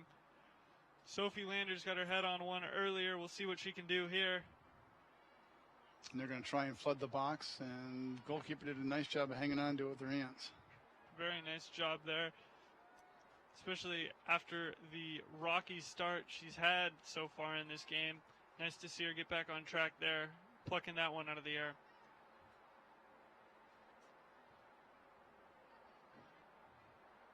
That if Woodland wants to get back into this game here, Don, they're definitely going to need to put some pressure higher up the field. Really relaxed in the upper third of the field. A little bit too much on that long ball there. I'll go out for. Yeah, they are going to have to put more pressure. They're going to try and do more in transition, come out of their comfort zone, and actually put some pressure on River a little bit. Woodland's been very slow breaking from defense to offense tonight, and that could be just partly because of the fact they have so few people. You really have to try to conserve your stamina as much as possible to play a full 80 minutes. That's true. Unless they already have good stamina to begin with, in which case, like Troyer, if you got a speed demon like her who can run up and down the field all the time and loves to score, has a nose for it, then you may have smaller numbers, but you may also be strong enough to go after. Ooh, that was a dangerous thing to do. Berghaus drops another one, but she does get it back. So Woodland with no threat to their goal at the moment. They have been heavily pressured. River out shooting them so far here in this game as we move into the 53rd minute of our 2A league matchup between Columbia River Chieftains and the Woodland Beavers. Yep. And actually, River's done a relatively nice job. I think that 4-4-2 diamond in center midfield is one that I think Finnegas mentioned to me he wanted to try and keep using. But it is, like I said before, it's a little bit more cerebral. It's harder to get used to, and sometimes the girls can't move as well with that as they can with if you have 5 midfielders. And when you come into a league game too, definitely want to make sure you put your best foot Nice out there. touch. Hit it again. Right to her. Oh! Easily shot, hits the post. In. Greer on the rebound. Ah. And Greer puts it in on the rebound. A nice play there. Shaylise Easley. Oh, she did that kick towards the goalkeeper. And unfortunately, coming off the goalkeeper, it bounced out. Goes back out, doesn't go out far enough. Her other teammates there. Boom. In it goes. Shaylise Easley with a nice bit of play there. Puts a shot on goal. We'll have a replay here. We'll talk to you through it. So there's Easley. Takes the shot on goal. Hits off the post. Greer, right place, right time. Great job. Great team goal there by Columbia River. Absolutely. They immediately come out and pressure the ball as soon as they can. River not letting up here. Woodland scored quickly after and another nice move there by Shaylise Easley. Woodland scored quickly after their last goal, so we will see if they have that quick strike ability here again. As River now leads 2 goals, by 2 goals. Scored a 3-1.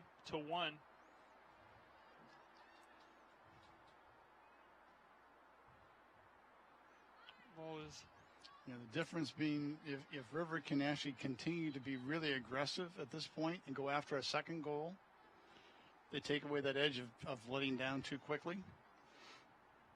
And that could be a factor for them to be able to come back and score again, or at least keep Woodland from making a quick goal. Something you never want to do is right after you score, never want to concede a goal. No. Always is just a deflating feeling. However, River did rebound. They did give up a quick concede in the first half, but looked like a very good team so far here at the start of the second half. Got lucky in that pass. Shaylise Easley, who's made a huge difference in this game since her appearance at halftime. Doing a lot of work down here at that right wing position.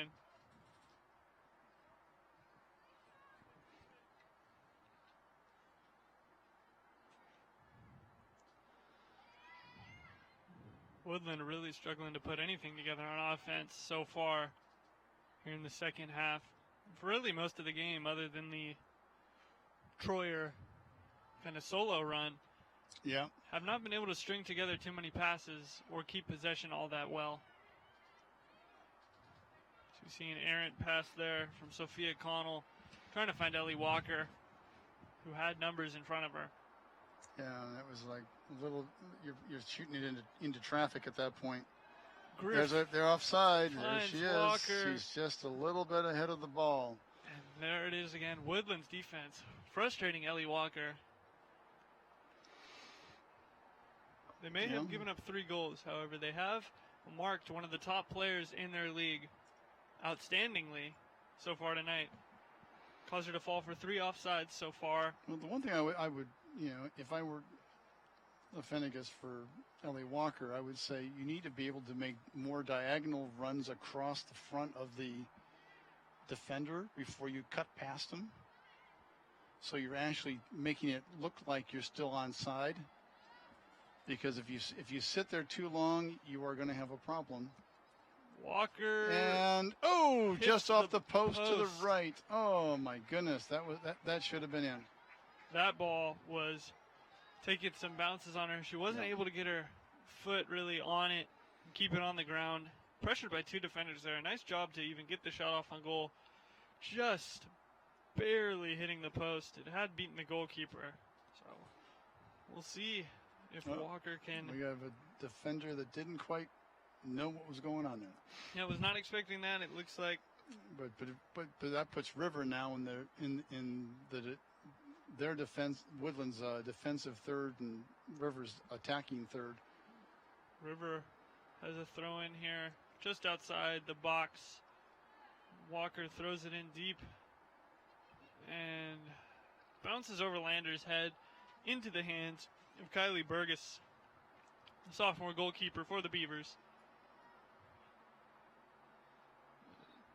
But her kick from the clearance is going to sail out of bounds, so the ball will go back to the Chieftains as we come up on 59 minutes here at Boggs Field at Kiggins Bowl in our 2A GSHL matchup.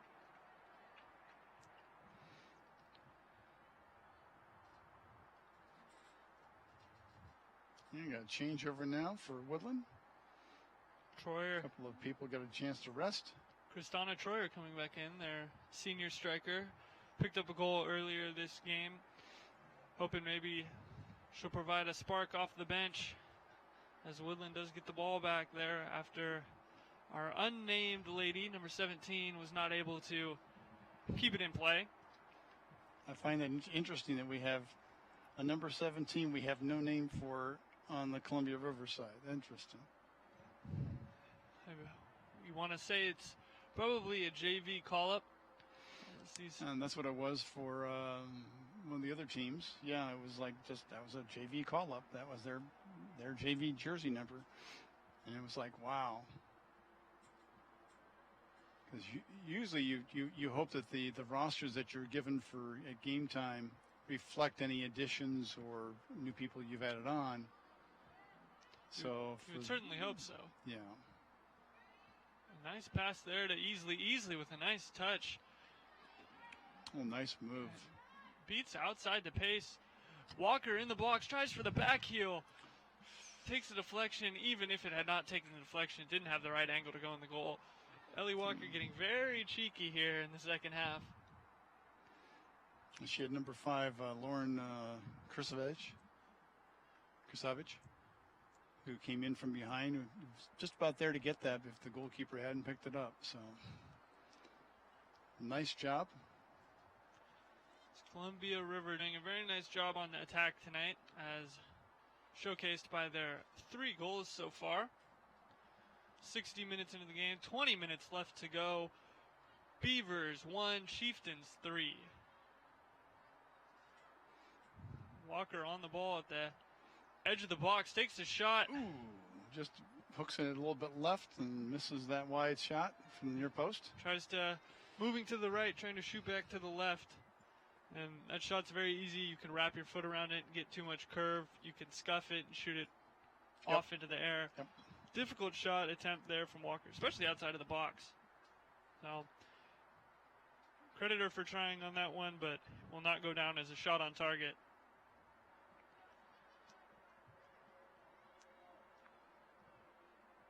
Rivers' midfield passing has looked much improved from 2 weeks ago against Skyview. Absolutely, far better, but they're not quite getting themselves into position. Oh, out of bounds. Ball rolls over the touchline there. That's Carly Blevins, and she just didn't figure out she was in the right spot or not, and so when she went to go after the ball, it was a little hard to get to.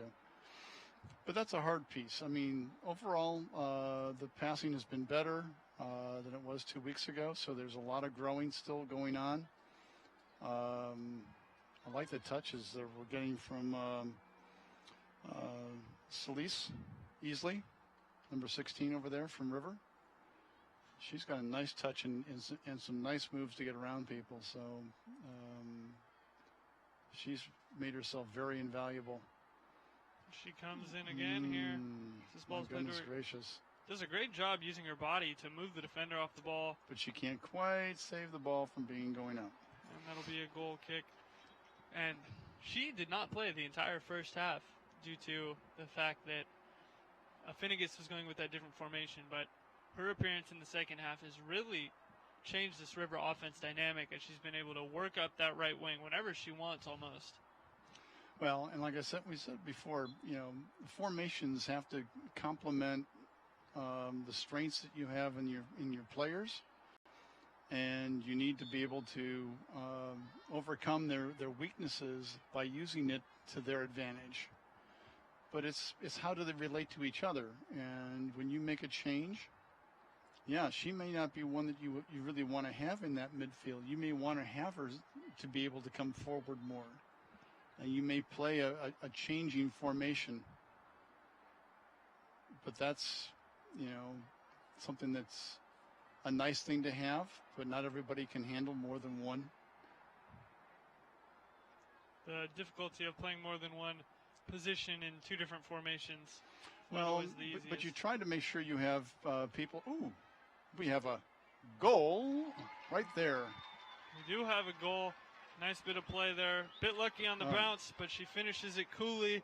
That is number 3, Sarah Givens, and she picks a goal up from left back. As we'll see here, her run gets a bit lucky there on the bounce, but coolly finishes into the bottom right corner. And that's what you want your fullbacks in the back to be able to do, to come forward on the wings and overlap your midfielders. So they're actually getting into the game as much as anybody else. When they become attacking factors, now you have a different dynamic.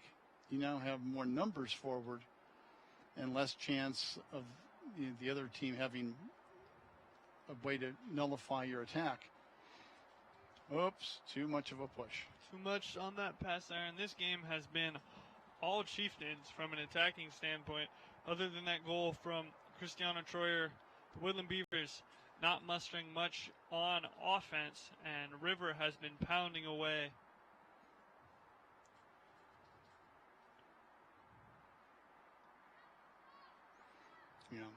You can see River passing the ball back and then over, trying to make sure that they have possession, going for the bet. Oh, that's a little unfortunate. That one got away. It was a nice move there. Good try. Bud Blevin, however, could not keep the ball from going over the touchline. And it just seems that every River player is open. They can pick whoever they want to send a pass to, and it'll find the target. But that's the part of the formation. It should give you a chance to move and expand and find each other in ways that give you the most opportunities. Oh, Woodland throw in. We're going to have a River substitution here. It's going to be number 9, Sophia Keenan, given away to number 10, Julia Schemas. River not letting up on this offensive attack. Ellie Walker with a nice touch there. In one-on-one with the goalkeeper.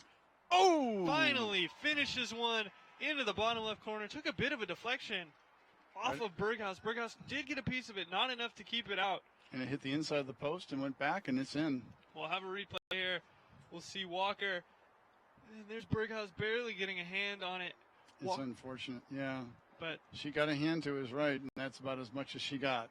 And Ellie Walker is known for finishing chances like that. So if she gets a chance like that, she knows where to put it. Puts it right in that bottom left, keeps it on the ground. Goalkeeper had really no chance. Impressive that she even got a hand to it. And so the score now, Columbia River 5, Woodland 1. And this game got out of hand quick here, Don.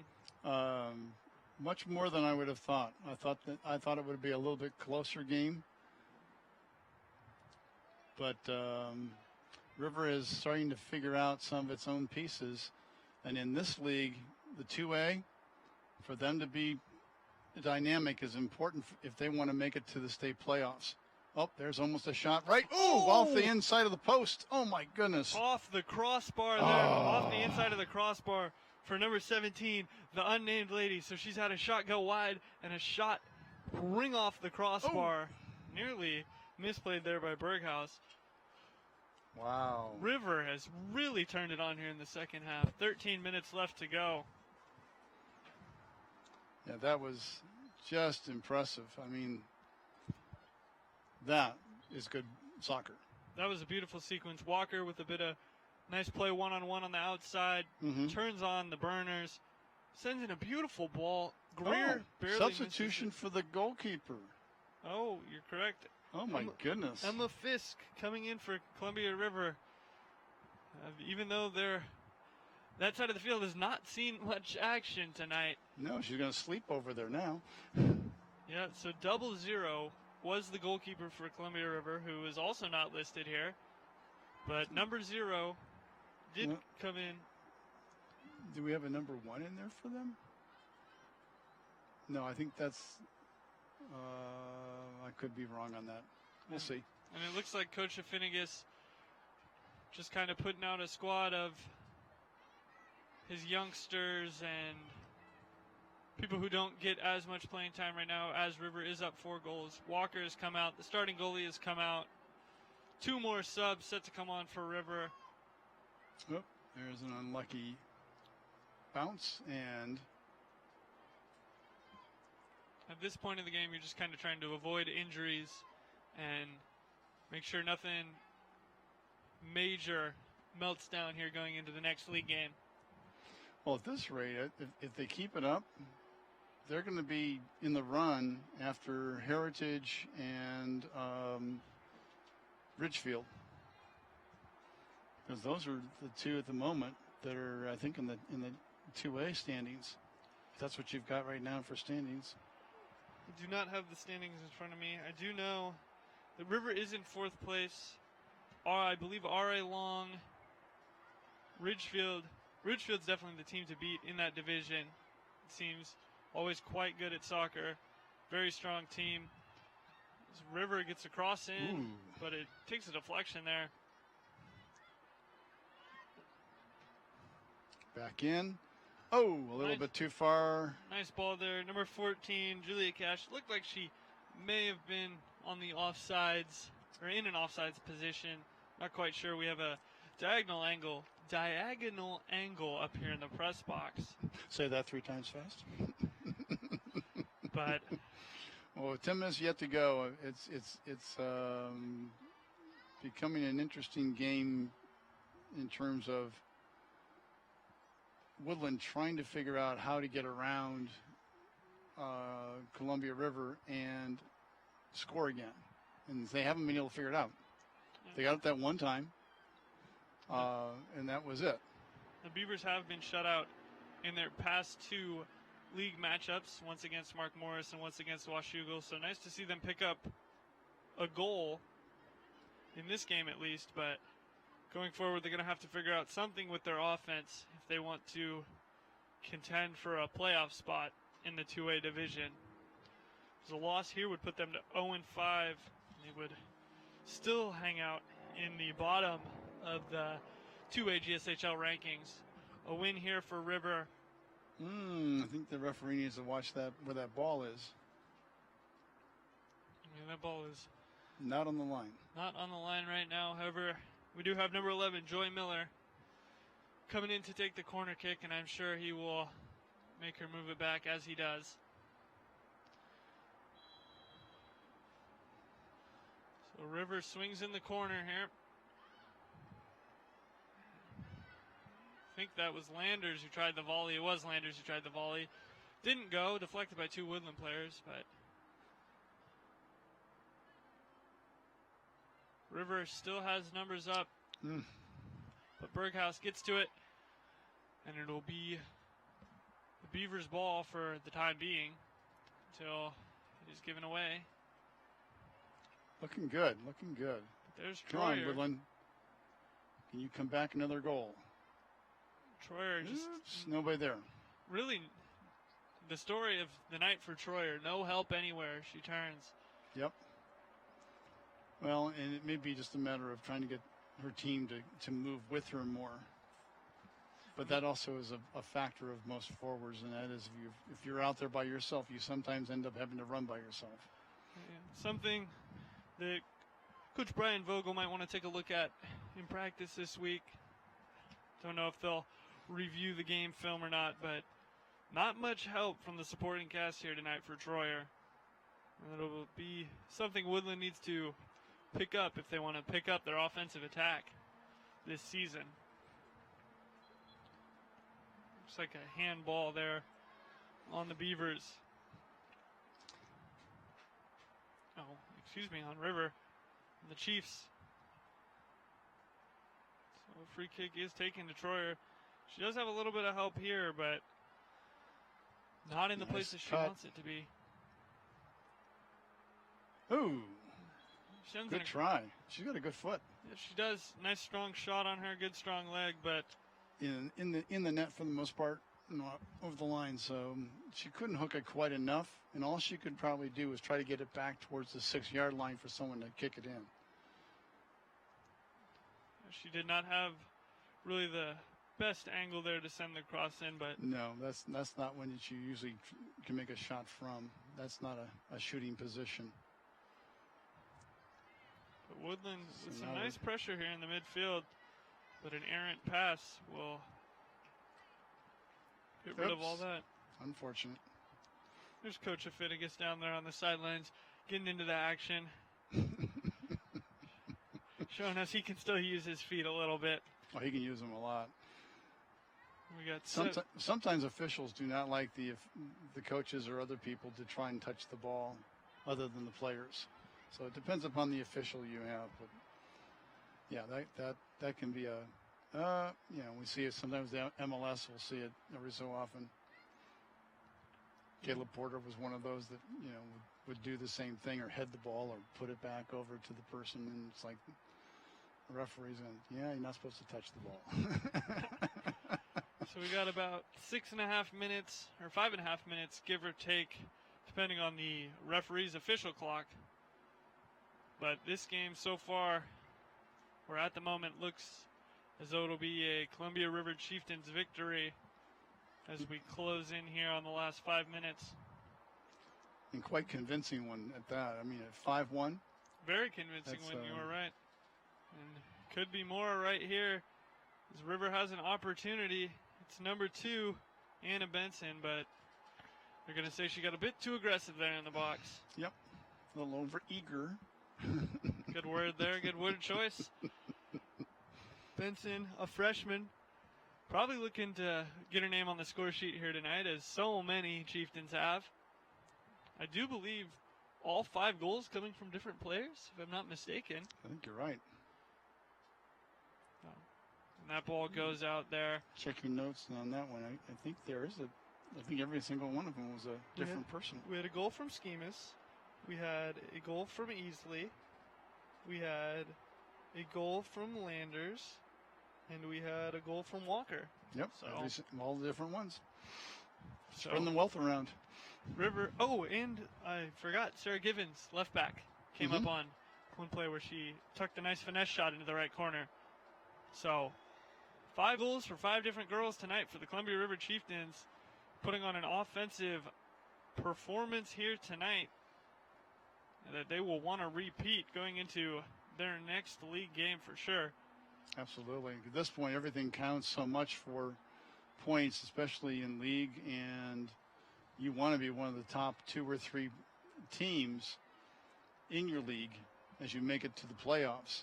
That ball's going to run out. Number 14 there, Julia Cash.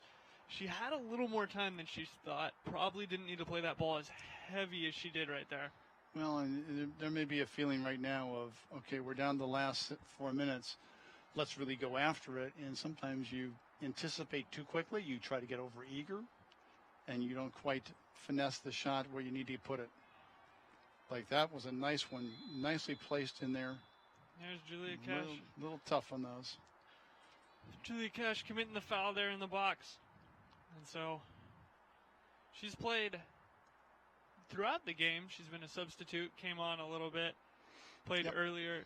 So she's just getting a little bit of extra work in right now. Most of the other River players, however, people that do not play that much. However, Anthony and Landers, the 2 center backs, staples of this team, they don't come out of the game much. As Anna Benson works her way into the box.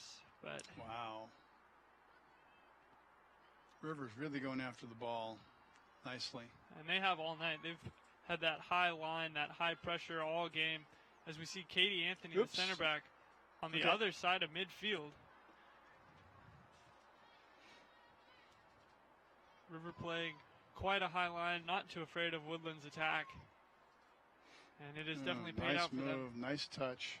Not too far and playing very nicely. Nice 1-2 there between number 19, Elizabeth Canton, and number 14, Juliet Cash. And Cash at least earned the throw in for them. That was good. That was a nice bit of interplay there. We'll see what they can do from this throw-in. As the clock here at Kiggins Bowl is stopped, and our clock is up to 78-20 right now. Again, the official clock is actually on the referee, so if he feels that there needs to be extra time, he will make sure it's extra time. But in a situation like this, usually not too much, as never want to keep a blowout going for too long. Rivers just looked the superior team really all night tonight, offensively and defensively. And it'll be a good win here for the Chieftains. They'll move to 3-3-1 on the season, 2-2 in 2A. As for the Beavers, they'll fall to 2-6, 0-5 in the 2A GSHL. I say that a bit prematurely, however. A 4-goal deficit. With less than a minute to go? Yeah, I don't think there's a problem with that. Four-goal deficit in 1 minute is... that's not going to happen. Yeah. Unless you can stop time and keep throwing the ball in the net. No, the River has done a nice job with making the adjustments the second half to the problems they were having with their formation in that diamond middle. So going back to their 4-3-3 positioning, much better. They seem to have a better feel for that in the attack, and I think the score line proves it. And tonight, we have it done. And there is the full-time whistle from the referee right on the stroke of 80 minutes. Columbia River gets 2 goals in the first half from Sophia Schemas and Sophie Landers. They get 3 goals in the second half from Sarah Givens, Ellie Walker, and Shaylise Easley, and they win the game 5-1 over the Woodland Beavers. We'll have highlights for you coming up here in just a moment. Here they are right now. Here's Woodland's lone goal, Christina Troyer. A nice bit of solo play there, Don. Absolutely. And nicely done. I mean, that was just, the goalkeeper needed to come off her line and come out sooner, and that just didn't happen. And there's a rebound there, Shaylise Easley. I mean, that was a nice one. It's a foot save, and then it's played right back and right in the goal. And then right under her. There's Ellie Walker scoring there after being frustrated all night by the Woodland back four. She managed to come away with a goal. Teams down here high-fiving after a great league matchup. So, Columbia River moves to 2-2 in the 2A GSHL. The Woodland Beavers fall to 0-5. For Don Weir, I've been Leonard Berry. We are signing out here from Kiggins Bowl. We hope you have a great night, and you catch us on Friday for Skyview versus Columbia River, a rivalry football matchup at 7 o'clock right here at Boggs Field at Kiggins Bowl. We will see you then.